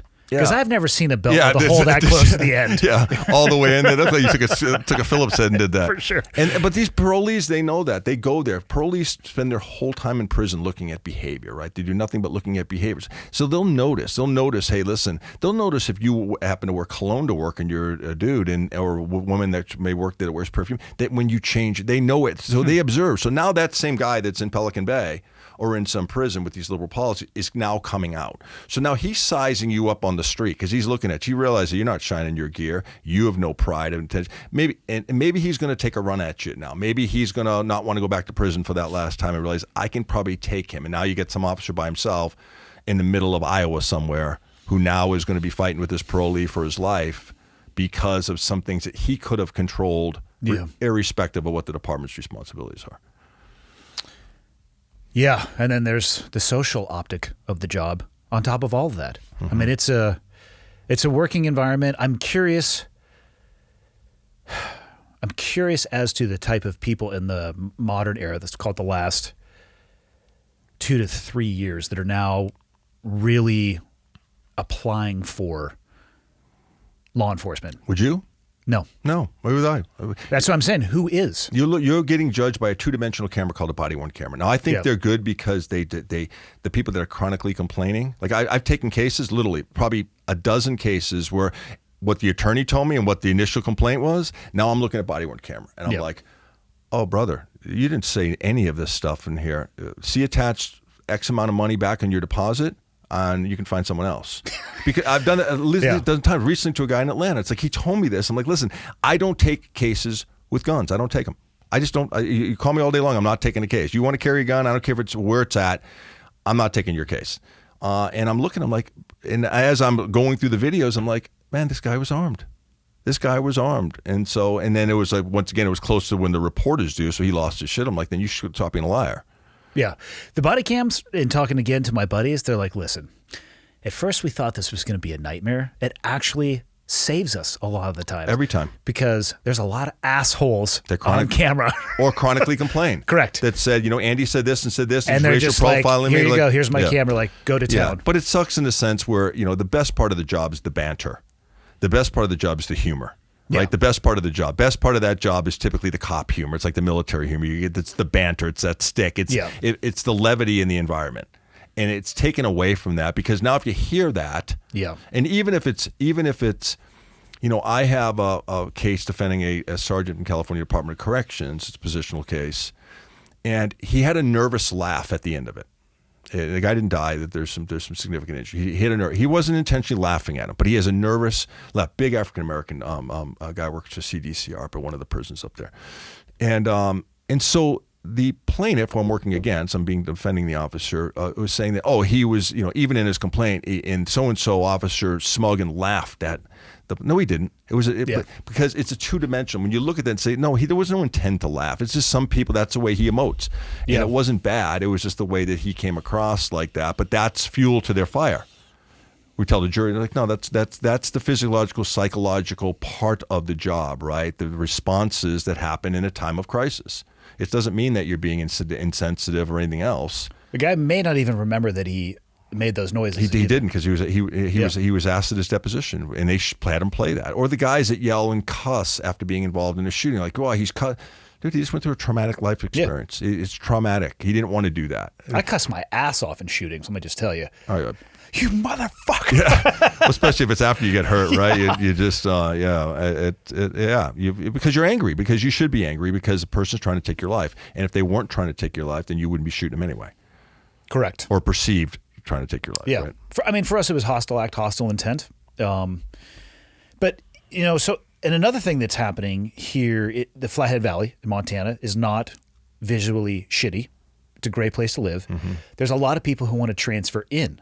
And I'm not going to say they're fleeing municipalities that have, because my knowledge of how law enforcement works is actually incredibly limited. Like, I think I understand the patrol and the type of things that they're going to encounter, but not the higher level bureaucracy and how departments are actually structured.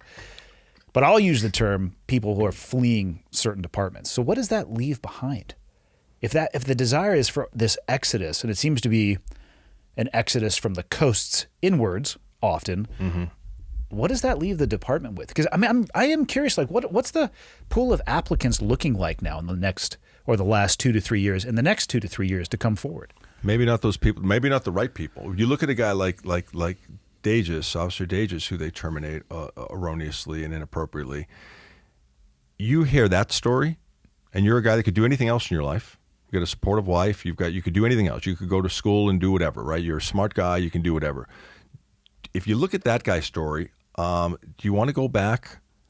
Do you want to apply for law enforcement? I don't. My answer would be no. I don't. Right? If you look, if you read, it's 12 Seconds in the Dark, right? Mattingly's book. Yep. I've told you I finished that on the plane here. It's a really quick, good read, a really page turner.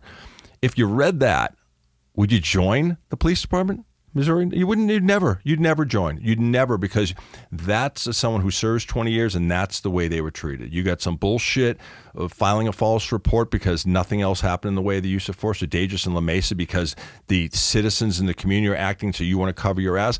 I'm not applying for that job. I know I talk to guys in Huntington Beach because I mentioned I defend guys in their arbitrations and talking to guys because I'm pro-police down there, and I say, how is things? Morale's pretty good. I mean, the beach city, right? They can't live there, of course, because the housing market's through the roof. So they don't have a cool $5 to $6 million in the bank just to buy. Exactly, right? Even though they're making a pretty good pension, they're living 30, 40 miles out and can't afford much. So those guys are looking to to come. Like I with all the BLM stuff and all the nonsense, I told my wife, I said, listen, got a lot of equity in our place in Huntington. We own a couple properties in Mammoth. Let's sell everything to move to Park City or to Montana. We can go to Whitefish. We could cash it all out. She goes, is there surfing in either one of those two places? I said, no.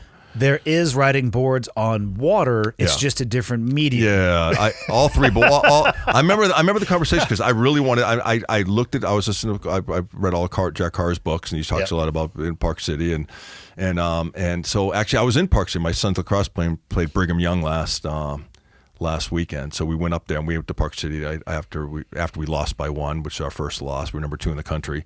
I went ahead and needed a beer and something to eat, so she wanted to go cowboy hat shopping, which I wanted no part of. But anyway, we went to Park City. I'm like, we could live right here. This is bitching right down here, and it's red. My wife, who was born in Mexico, it took her to like March to take down her Trump flag. I'm like, hey, listen, they're gonna start keying my car out front. So you need to stop, like literally. And 2 of my boys are conservative. My one boy who went to film school, one of my twins, Roman, which I really appreciate his opinion. He's got great insight. He's changed my opinion on a lot of things. Because I'm like, he came back. We nicknamed him Antifa for a while. That was his nickname in the house. He became a film student, so he came back kind of indoctrinated right into the culture down there. But he brings an incredibly unique perspective. I'm like, wow. A lot of the cases I'll look at, I'll be like, what do you think? I'll come in, I'm like, hey, what do you think? From your potential juror, you're super liberal. But I'd say he's not really super liberal. I say pretty liberal. In fact, so much so we go hike a lot, like in Laguna, and me and the other boys, we're driving in my SUV, and there was a bunch of people protesting against Trump along PCH. We love PCH, like 21st on there. So Knucklehead rolls down his window, and it's like giving them the woohoo. Dude, I had to window lock him like he was 5 years old. I'm like, you do that shit again, you're walking the rest of the time, and there's no woohooing out of here. You're cheering to the wrong crowd. So, and his brothers, his twin brothers, super conservative. Yeah. The one who went to Embry-Riddle, super. And then my youngest, he's just angry. So he's he's not having any of it. It's good to have a balance of both of those. Though. Yeah, they have a good perspective. But to answer your question, I think it's going to have real significant issues in the recruiting process. I think what they've done, there's been but I also see by working with juries and working in these cases that there's a polarization now. People have realized that they have accused and once again, I don't have a problem with the guys that clearly go way right and someone has to pay for that. The guy who tased him, or the guy who detains the Navy SEAL guy and someone has to pay for it, or the guy who comes out of a comedy club and some venue has to pay because he gets shot and they have negligent security. I think that's good. I think those systems are in place.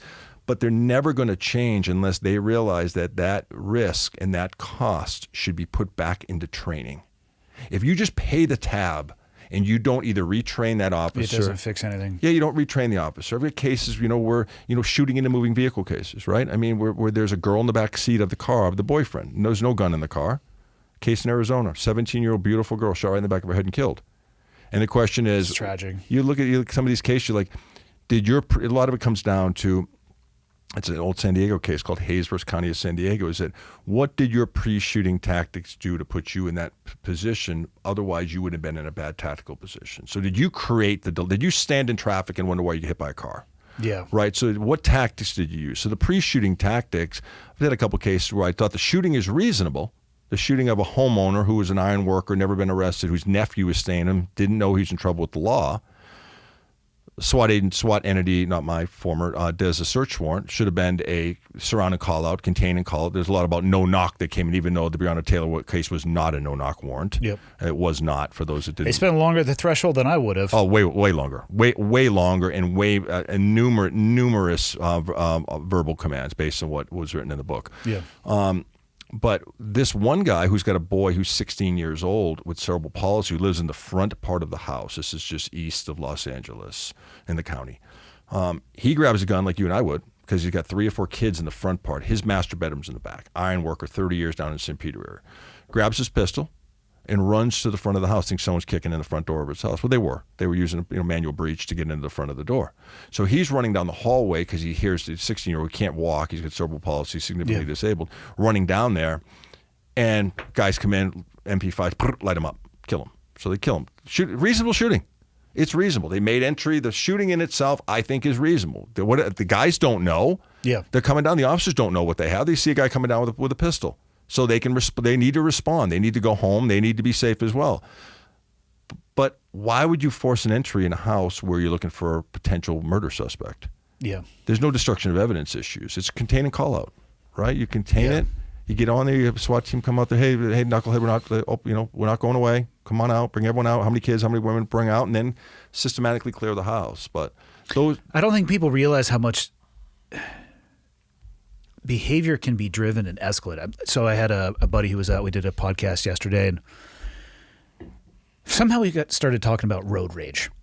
And he was aware of a story in his hometown where, it was because there was finally somebody riding a motorcycle. Like, it's getting close to motorcycle weather up here, and there's a guy with like eye pro and gloves and no helmet. I'm like, what the fuck, man? Wow. Have you never been hit by a bee in the face riding a motorcycle? It sucks. Put a helmet on. Right. It's like, ow. And somehow it got onto road rage. He's like, yeah. There was an incident near where he lives where, and we were both kind of just talking about how I do my best to not lose my cool when I'm driving, because I have cut people off by accident. And I'm just like, listen, I'm not trying to be an asshole. You're very smart. I'm very dumb. You're very attractive. I'm ugly. Like, I apologize. Fuck. Yeah, you win. And he was telling a story about a motorcycle pulls up and a woman, not necessarily sure about what happened, but there's a little bit of a cutoff. The person on the bike kicks the car. She is 5 months pregnant and wants to get the fuck out of there. Drives off, contact with the motorcycle. I don't even think it was the person on the motorcycle that followed her, but 2 people on bikes followed her to her home. And this whole time I'm thinking in my head, what would that person's headspace be? Mm-hmm. They were in a confrontation that they didn't want to be in. They're now being followed by somebody they don't know. They're going home. So she gets home, calls 911, gets a gun. The 2 guys get off the bike, she comes out of the house after this. 2 guys on the bike, one of them has a gun. They get in a gunfight on her lawn, and she dies. Oh, no. 5 months pregnant. Oh, no. And I look at situations like that and like, fuck, everything about that is so catastrophically tragic. It's the classic error chain. If you would have just break one of those, call 911, stay in your house. The motorcycle riders, like, there was no loss of life. Take a picture of the fucking license plate and give that to the, you know what I mean? And it's just, I don't know if people realize how fast that behavior can escalate. And then you end up in a situation where, although the shooting is tragic and I would never follow somebody to their house, but let's say I'm at my house and somebody comes onto the property and produces a weapon, I've got some limited options at that point. And I'm sorry, I'm going to run through my Rolodex options like that. And I'm not looking to take anybody's life, but it shocks me how that's somehow lost on people. Like it can end up in this tragic event, but you're also like the officer at the hallway. Like I've been in that tactical situation where you're overseas and people don't necessarily know what's going on in the middle of the night. And maybe we're setting a breach or we have a hung breach and we're finishing with a mechanical and they're coming towards you and I'm under night vision goggles and they can't see me and they take an action where I'm like, fuck, I have to make a choice. Did they do anything wrong? No, not necessarily. Did I do anything wrong? No, not necessarily, but it's a tragic incident.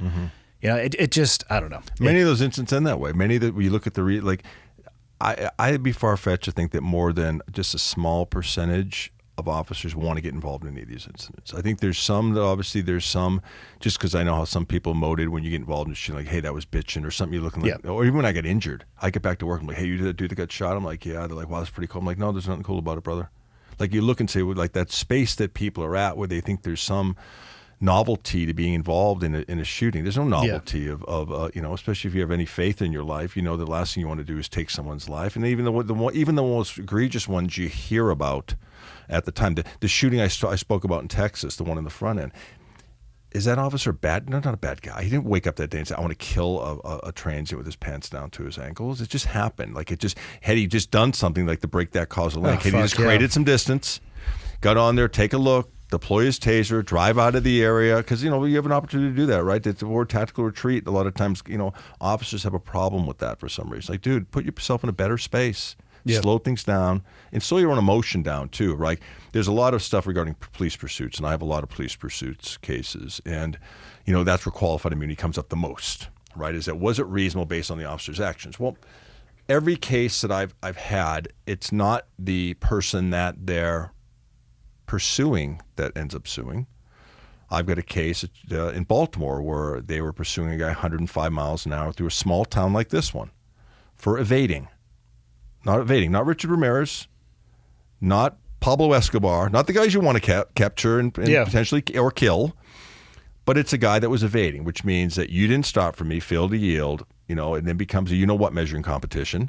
And so I'm going to chase you with impunity because I'm on lethal amounts of monsters. Literally, I'm jacked up, right? Because most guys are. I'm arguing with my wife. I haven't slept. I'm working 2 jobs. I'm getting the nonsense from home. I don't like my supervisor. Whatever, or the numbers didn't add up for whatever you needed to add up for the bills for the month. And so I'm going to chase you until something happens, and that something is someone's going to crash. Well, at the end of that particular crash, and a lady who literally, when you say coming back from church, yes, coming back from church, baby, 18-month stroller, car flips, hits another car, kills the baby in a stroller.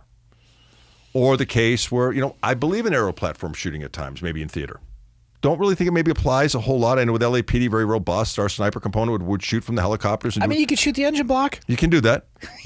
Well, and that's a great point. You can do that. And I'm not a former sniper, and I was not one of my cadres, so I don't speak out of turn right now. But LAPD had never used that tactic, even though they trained for it every month, as if they would use it the next day, right? Which is great. Which is great, right? Because you want to train. Because once again, I'm the big advocate of training. And I remember that when I was first at SWAT, I'm like, we're doing 18 runs of this again, this hostage rescue training, and with NFDs and all this. Why are we doing it again? I'm not saying it, of course, because I didn't say a word for 2 years. But I'm thinking it. I'm like, why are we doing it again?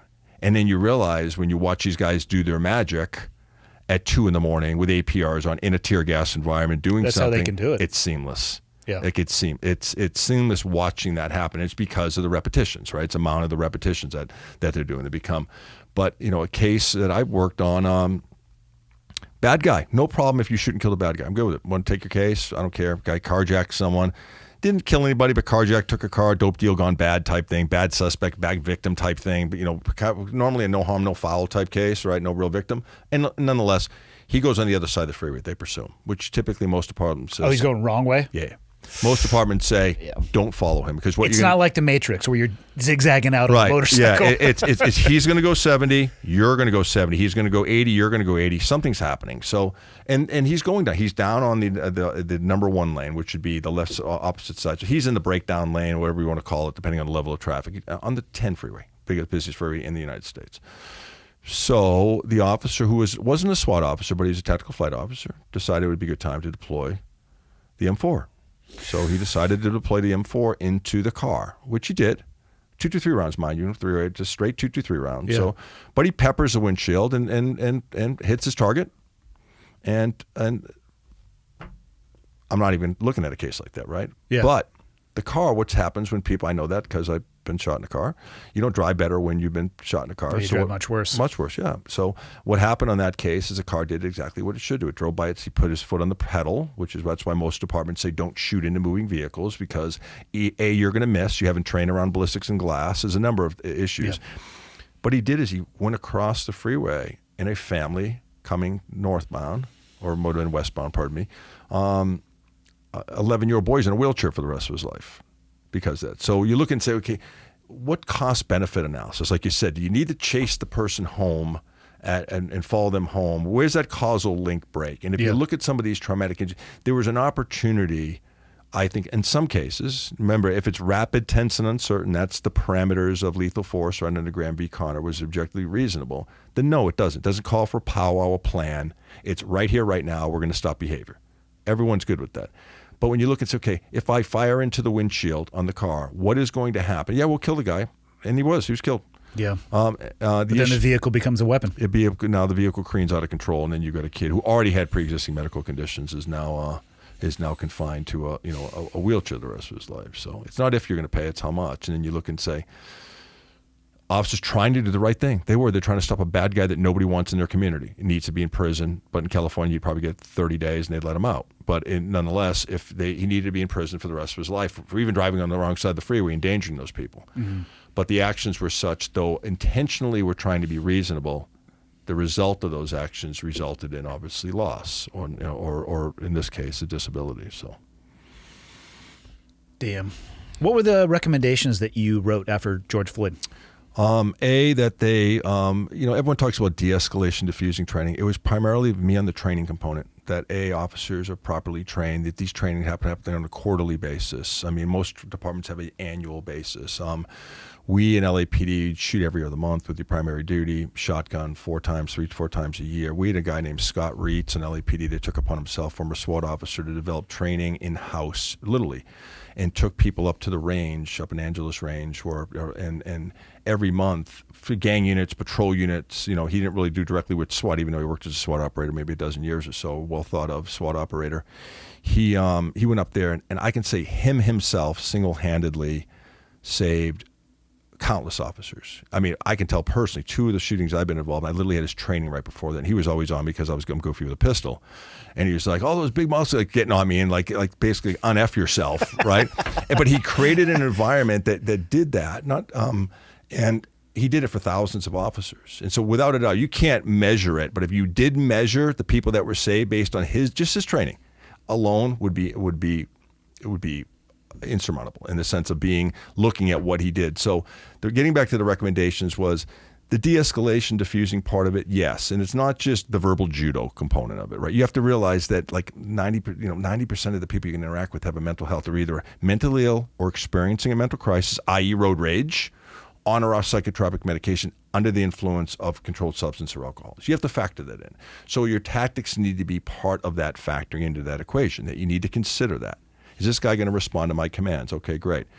Is he going to respond to multiple commands? Get on the ground, don't move, put your hands up. Which one's he going to respond to? Yeah. So those conflicting commands, that someone who's mentally ill, like this former vet, the case I just turned in, the Air Force guy, that if you listen to the audio, that's all you hear. You and I couldn't do those commands right now. The Simon Says commands. And they were different, bouncing all over the place? All over the place, all over the map. Yeah, that's and tough. Someone who's once again, tough if you're not mentally ill. Real tough if you're off your psych medication, you're in a crisis at that time. Real tough. So that became part of not just getting de-escalation diffusing techniques to appeal to the media, get that training, but have meaningful training and make it scenario-based training. Part of the recommendations were that training through IPICD. There was training that I have no affiliation at all. Dr. Peters is the doctor in charge of primarily defense. So I'll take his classes on excited delirium and stuff. Is that every department, if you can't afford it, there's opportunities. It should be national-based guaranteed. Agencies that have 4, 6, 8, 10 people that can't support that, you need to come to a point where you're now absorbing those people into like a bigger department where they can now provide those services, where guys can get days off and attend training. Yeah. That was a big component of it. I was anti-qualified immunity on that. Part of the attorneys try to push forward. I was anti. I think qualified immunity must exist. Well, with 100%, unless there's a constitutional violation and you knew that it existed at the time, that being a constitutional violation, or the actions are so unreasonable based on the totality of the circumstances that a reasonable person would say that behavior is unwarranted. Driving 110 miles an hour in downtown Kalispell for a guy to fail you to yield and you kill a lady in the crosswalk, that was foreseeable. Not to say you should go to jail for it, but in the sense of based on civil litigation. Should you be sued, a department sued based on those actions? Maybe. If it's my kid in the crosswalk or my family, I'm suing you. So those are basically it, is structured training, ongoing training, perishable skills training. My focus of those recommendations were predicated on that. And obviously with selection. And it gets back to who wants to do the job. When you let the Dagises go, Officer Dages go, and you let people like that go, or you take a guy like Mattingly and you show him the door, a guy who took rounds for your department, that permeates throughout the law enforcement community, you're going to have a hard time doing that. What's the incentive to do that? One of my 3 kids, maybe one of my kids would be desirous, my college athlete. Unless it was like in Irvine, California, or Huntington Beach, I would sanction it. Other than that, if he said, Dad, I'm going to go work LAP like you and Mom, I'm like, no, you're not. You already tore your ACL once. I'm going to do something to you right now to make sure that your knees are inoperable. Yeah, your interview's not going to go well. Yeah, Sorry. Yeah, I'm putting cocaine. I'm putting raw cocaine in your pocket. There's something happening. You're having a gun with the serial numbers filed off in your car. I'm calling it in. There's something happening. You just pointed a gun at Mom and you ran out of the house. We're creating some type of bad scenario for you because I just don't want to put you in that place. I just don't want to subject you to that. And here's the deal with all of these pundits and these idiots that talk about defund the police. I worked in African American communities. I worked in nothing but hardcore African American. There is no one that loves the police more than the African American communities. Never ate better. I mean, they come up, give you a hug. I'm talking in Watts and areas where there's housing problems. They love the police. They don't like it when a fraction of 1% gets it wrong. Yeah. But the people, they are pro-police. They want more police. They want better trained police. They want police, obviously, that can come and serve their community. You go to the moms in south side of Chicago and say, hey, we're thinking about cutting back on the number of police officers. And I know there's 13 kids getting shot off their tricycles every weekend, but we're going to cut back on the amount of people that are there. They tell you to go F themselves. That would be the response. So the purple-haired Antifa guy or the liberal socialist beta male that's on TV talking about defund the police and protesting until hopefully he gets shot with some type of less lethal projectile, that guy that's out there, or that girl that's banging the drum that lives in Brentwood, California, that never has dealt with the police at all, tell that to the mother of the 16-year-old boy that was killed down there at 77th and Broadway. Yeah. Talk to that person. So that's going to be the until they change and people stop the bashing. I think the lawsuits that are reasonable to only hold, because once again, officers aren't paying lawsuits, until the departments that get that money and say, wait a minute, we need to do better. We need to train better. The money we spent right now could have been spent on bullets, could have been spent on tasers, could have been spent on long-range impact devices, could have been spent on better training, better selection. We can incorporate physical fitness standards into our thing and make it a must. We can get guys that are down there that aren't signing on the roster. That, dude, you need a blue belt. You need 2-3 years rolling around, and you're going to come do that. Just like you need we don't care about, I have a bachelor's degree in criminal justice. You know what impact that has? Zero. It's worthless. I mean, it's really looks good on a resume. Oh, it depends on who you ask. But the point of it is, I have a graduate degree in public administration, another worthless degree. If you took that time spent on those worthless degrees, like taking sociology and other things that don't really apply to the job, because they don't apply to the job. It helps you get in, right? It maybe helps you promote to a level because of all things being equal, especially when you have bad time on the books. Is if you took that and said, listen, instead of spending 4 years at a university and have the college experience, this is what we expect. You're going to be 21 years old, but we're going to need a blue belt or something similar to that from a sanctioned, Brazilian Jiu-Jitsu studio, not your buddy in the garage. Bob's garage. Yeah, Bob's garage, that guy. Yeah, we're not doing Bob, but some because that would be great for the studios to get business. You're connecting with the community there. So, and the temperament. And I'll just say this: my 21-year-old's was kind of a hothead, big kid, big good-looking dude. As are many 21-year-olds. Yeah, I think you have a kid around the same age. So, 18. Yeah, I got 21 and twins 23. So there's a lot going on there. So with Justin, he, I box 4 or 5 days a week, and I spar, and I sparred for a while. I got a couple broken ribs until they realized, listen, hit dummy in the head from this point on. He is a walking ATM machine. We cannot have him down. So the point of it is, I love Alex Perez and Craig Wilkerson, my two trainers. But Alex is from a WBC lightweight champion. Well, Alex is a smaller statured guy, probably 5'5", 5'6".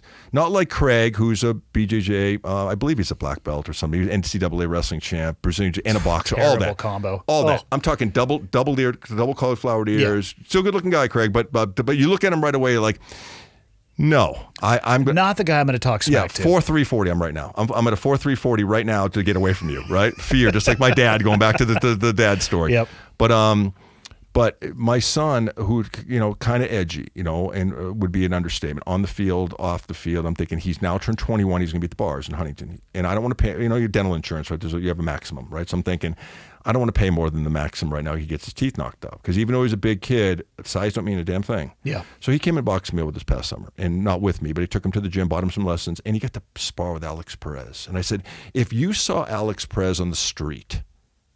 My son's 6'1", 190, super fit. I said, when you saw him on the street, what would you think? He goes, I could smash him. Dude. Famous I've been watching for years. Words. I can't hit Alex. Only reason he lets me hit him just because I'll come back and pay him that early. They give you one at the end of the session. Yeah. Send you out on a high note. Yeah, a couple. And he's moving the whole time. But it tempered my son dramatically. Now, I need to get him back in. I told him that a couple days ago because wherever we're at in one of the games, he's got 2 a week right now. I'm like, one of the fans was chirping and he went over to the fan group, which are by guys my age. I'm like, don't do that again because now I'm going to have to fight and I'm way too old. And so the temperament is, and the reason why I bring that up is that what that'll do on training guys in the front, it'll give them some time. It allows you to respect all men. Every man you come across is yes or no, sir. You respect them because you don't know the backstory. Yeah. You don't know what they went through. You don't know the hardships. You don't know that. So you got to make sure you understand. But at the same time, you have to understand that it lets you understand your own limitations. Like if you know you're rolling with a black belt today, and you know right away what your strategy is probably going to be. Run. Yeah, well, no, even in reality, you know your strategy. Even if you roll with a guy, you roll with your guy who's trained you, you're going to go ahead and you know your strategy. But you're not going to go typically beyond that because you're going to expose yourself, right? You're probably going to get to a place that you can't get yourself out of it. And it's the same thing. Is understanding your limitations, developing obviously some temperament. So that's what it's going to do. So I agree with that. And then with that, you have mandatory 20% training during your shift. Is that if you're slow, you're going to rotate through the weight room at the gym. We're going to do some dry practice. We're going to dry practice. We're going to talk about scenario-based training. We're not going to sit and talk about what's not right about the department. And that be your mantra that you're training all the time. Yeah. And I think if you do that and you get in that mindset, I think the public service is going to be great, much better. Officers aren't going to be killing themselves. They're not going to be stressed because officers don't kill themselves because of an action that happened off the job or on the job, like the shooting. They kill themselves just because of the internal component of the job. You get a guy like Davis that gets run through or Mattingly runs through the gauntlet of stuff, and they just can't take it anymore. Because when you go through that at work, you're taking that home. Yeah. You're taking that component home. So everyone around you got guys that are moving, Mattingly moving out of his house, pack up and go. Out of the city. The city he served, yeah. Yeah, and so that kind of stuff. We're telling, tell your kids right now, hey, we're leaving again. We're going somewhere else. We're leaving and going to wherever, Ohio. They're going to be, no, we're not. You can go. Yeah. Right? That kind of disruption. So I think that'll help out and obviously get officers the right mental health training rather than the box checking that they all do, right? Get them ongoing mental health training. And I think that's it. How do you think we could recover the narrative that it's not the only narrative, but I have heard, cops are just out there hunting people. And oftentimes that'll be tied to defund the police, and I think a lot of times there's motivations behind the scenes. But right now, the social optic on most law enforcement is not great. They're looking at them through the negative rose-colored glass as opposed to the glass half empty versus glass half full. How do you think that could be recovered or flipped? Well, I think the narrative has got to be that if that was your daughter that just got raped, or your bike that got stolen, or your car that got stolen, or your house got broken into, do you want proactive police or reactive police? You want proactive police. As long as proactive policing is done the right way, I think the broken windows theory applies, right? If you take care of those small things, the plight, the homelessness, the drug use on the street, all of those things that permeate mostly every community now, especially with meth and fentanyl. If you do that I think the department will realize that 99% or greater, I think it's a low number, are there to serve, and they're going to mess up. They're going to go right when they should have went left. They're going to make a mistake. They're going to, but they're trying. I think the idea of sitting back and doing nothing and which is happening right now. I know that after the '92 riots, I know that after Rodney King, you get LAPD to do initiated self-police work. Not happening, unless even now you see crimes in progress. I guarantee you guys are like this. Not dealing with that one right now. Going right ahead, because I'm not dealing with that. That guy's mentally ill. He's naked. He's in the street. I don't want to touch him. He's fraught with all kinds of diseases and stuff. I don't want to deal with him. And for what? If I do that, I'm trying to help him. I'm only going to get criticized when things don't go right by the community. Yeah. Because you're looking through the video, which is, obviously two-dimensional, that being body-worn camera. So I think it starts with not the public, but until the departments defend their officers appropriately and take responsibility. Listen, we paid $30 million in that lawsuit. You know why? Because we didn't train you properly. We didn't do what we were supposed to do. We didn't give you the right tools, equipment, and training. We allow you to sign in on the roster, and you didn't do the drill. We're not going to allow you to do that. Yeah. Hey, John, listen, we need you here. I'm not going to sign in because it's perishable skills training, and you need your post or whatever organization certification you need for your respective agency. We're not going to do that.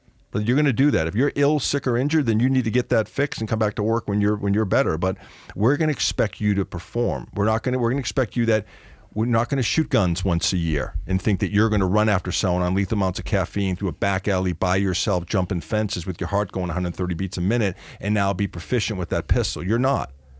So when the errant round goes beyond intended target and kills a kid coming out of the room, and now you're paying $30 million, how could we have changed that? Well, have them qualify. Have them qualify every other month. Have them qualify every month if the rounds, or just, hey, have an incentive. Have a physical fitness incentive for guys. Hey, listen, we're going to do this. They used to do that before. You could drive California Highway Patrol. You'd never see an overweight California Highway Patrol officer ever. Always thin, look great, even though they're on the freeway with bullshit winds coming and debris and dirt. Those guys are like, wow, those guys always look good.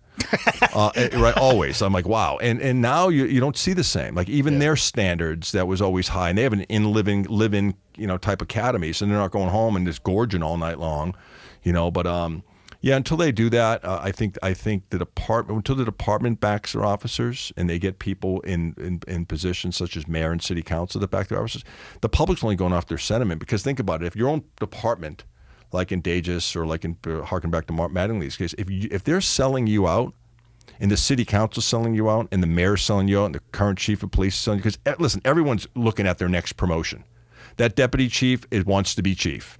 The commander wants to be assistant chief, depending on your rank structure. They're not looking backwards; they're looking forward. And so, until they start doing that and start protecting the officers and own it, when you're trying to chase someone and the kid gets killed in the crosswalk, say, "Listen, we're going to do better. Yeah. We're going to train better. We're going to do it. You're going to pay."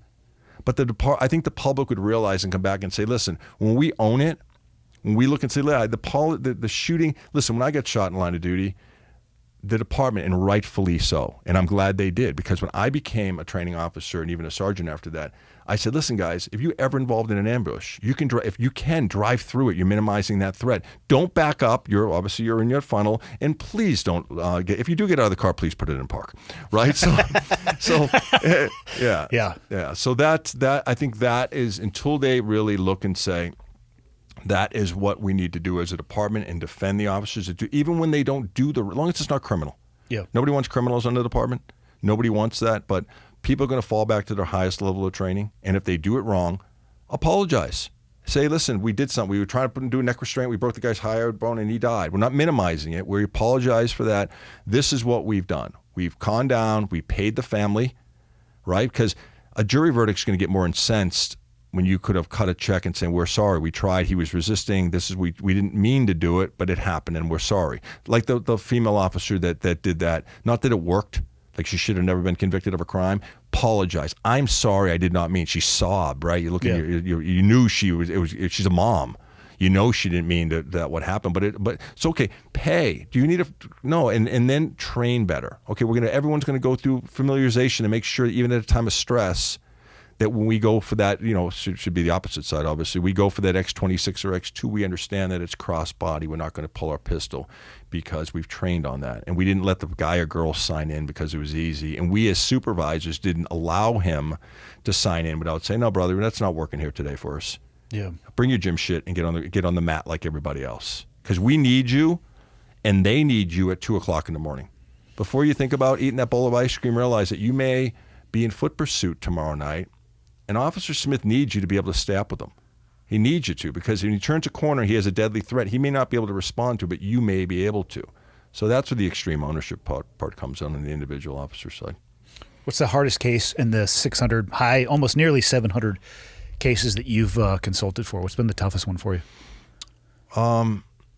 Actually, a defense verdict where there was 2 trials I've been involved in where the defense, the opposite side, has prevailed. And it was an officer in a pretty robust Southern California Police Department, a ROTC student and a debate student, never been in trouble, Middle Eastern background family, tried some mushrooms, fell out of the second-story window at his dorm.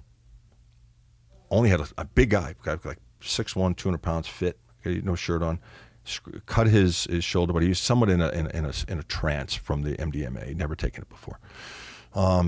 Roommates call the police, call the 911. Ambulance shows up. The fire department there at the agency says, hey, listen, why don't we get a police officer here? This guy's acting a little bit bizarre. Get here. And now, mind you, he's got no guns, never been in trouble before. He walks at the officer. Officer tries to tase him. I don't know why he tried to tase him, but he tried. I would have been okay with the tasing, whatever. He didn't kill him. Tries to tase him, misses the taser. Takes out his pistol and shoots and kills him. And what he testified to was that the subject was walking at him like a zombie. That was in his statement. He shot and killed him. Now, there was no criminal charges. Now, once again, I'm not a proponent of the criminal charge unless you're stealing or doing something where there's a plot, like the Rampart guys that you're doing bank robberies. I'm not a proponent that you should go to jail, right, unless you've committed a crime, and that's not a bad shooting. That's a thought-out crime. But the 20 firemen, including the battalion chief, testified against the officer. Against. Now, I sat in court as the expert and talked about the reasonableness and distance and all the things I talk about on tactics, planning, communication. It's always 6 or 7 opinions up to the fact, was the shooting reasonable based on the totality of the circumstances. But the thing that struck me the most, for one, I could not believe that, once again, this is a money shake. This isn't criminal. This is how much you're going to pay. He's not paying anything. He's on overtime. But when the jury wasn't there, he laughed and joked with defense counsel. Kind of a short... The officer did? Yeah, a short, fat officer, which that bothered me anyways because there's no reason for that. But sat and joked with it. And the bad part is the dad was sitting in court the whole time with a suit on, with a tie on, with complete, just stoic, just with shiny shoes every day, and sat there with his son, his oldest son, who is probably had a national debate champion. I mean, amazing career down the road, a ROTC kid. And it was a not guilty, but there's only been 2 cases that have bothered me. Like in this, I don't attach myself to the outcome. I don't really care in a lot of cases. I don't say I don't care, but once it's for me, it's done. It's done. The Solani case, the Navy NSW guy down there, that bothered me. Alton Jones case, another one I mentioned, bothered me. But that was the hardest one because the picture of that guy's face, the dad. Because I know me as a dad, because I'm watching him joke all day long. I'm going to take. I know my temperament. I'm taking it in my hand. It's one of my kids. I'd be lying to say that I wouldn't do that. But yeah, that in itself is probably the hardest one. That would be tough for me too. I mean, the taking of a life is even to be put in that situation it's a burden that I'm incredibly grateful that most people don't ever have to be in. But to go in a fucking courtroom where you're on trial and to be jovial about it or joking about it, fuck you. Yeah. I got to get you to the airport. Yeah. Closing thoughts, Mr. DeFoe. I appreciate the opportunity. I think I just hope that the public realizes, if this gets out to the public, I know your target audience is that until the departments better train their officers until they put the money, time, and training and support to the officers, the results are going to be the same. Yeah, I agree. Doing the same thing, expecting different outcome, Exactly. I believe, is the textbook definition of insanity. Right. And then, unfortunately, with some of these sacrificial lambs, like we mentioned earlier today, with taking people and not holding themselves accountable for not putting those officers in a better position to succeed. Well, thank you for your time. Let's you, get you sir. back on an airplane. Okay.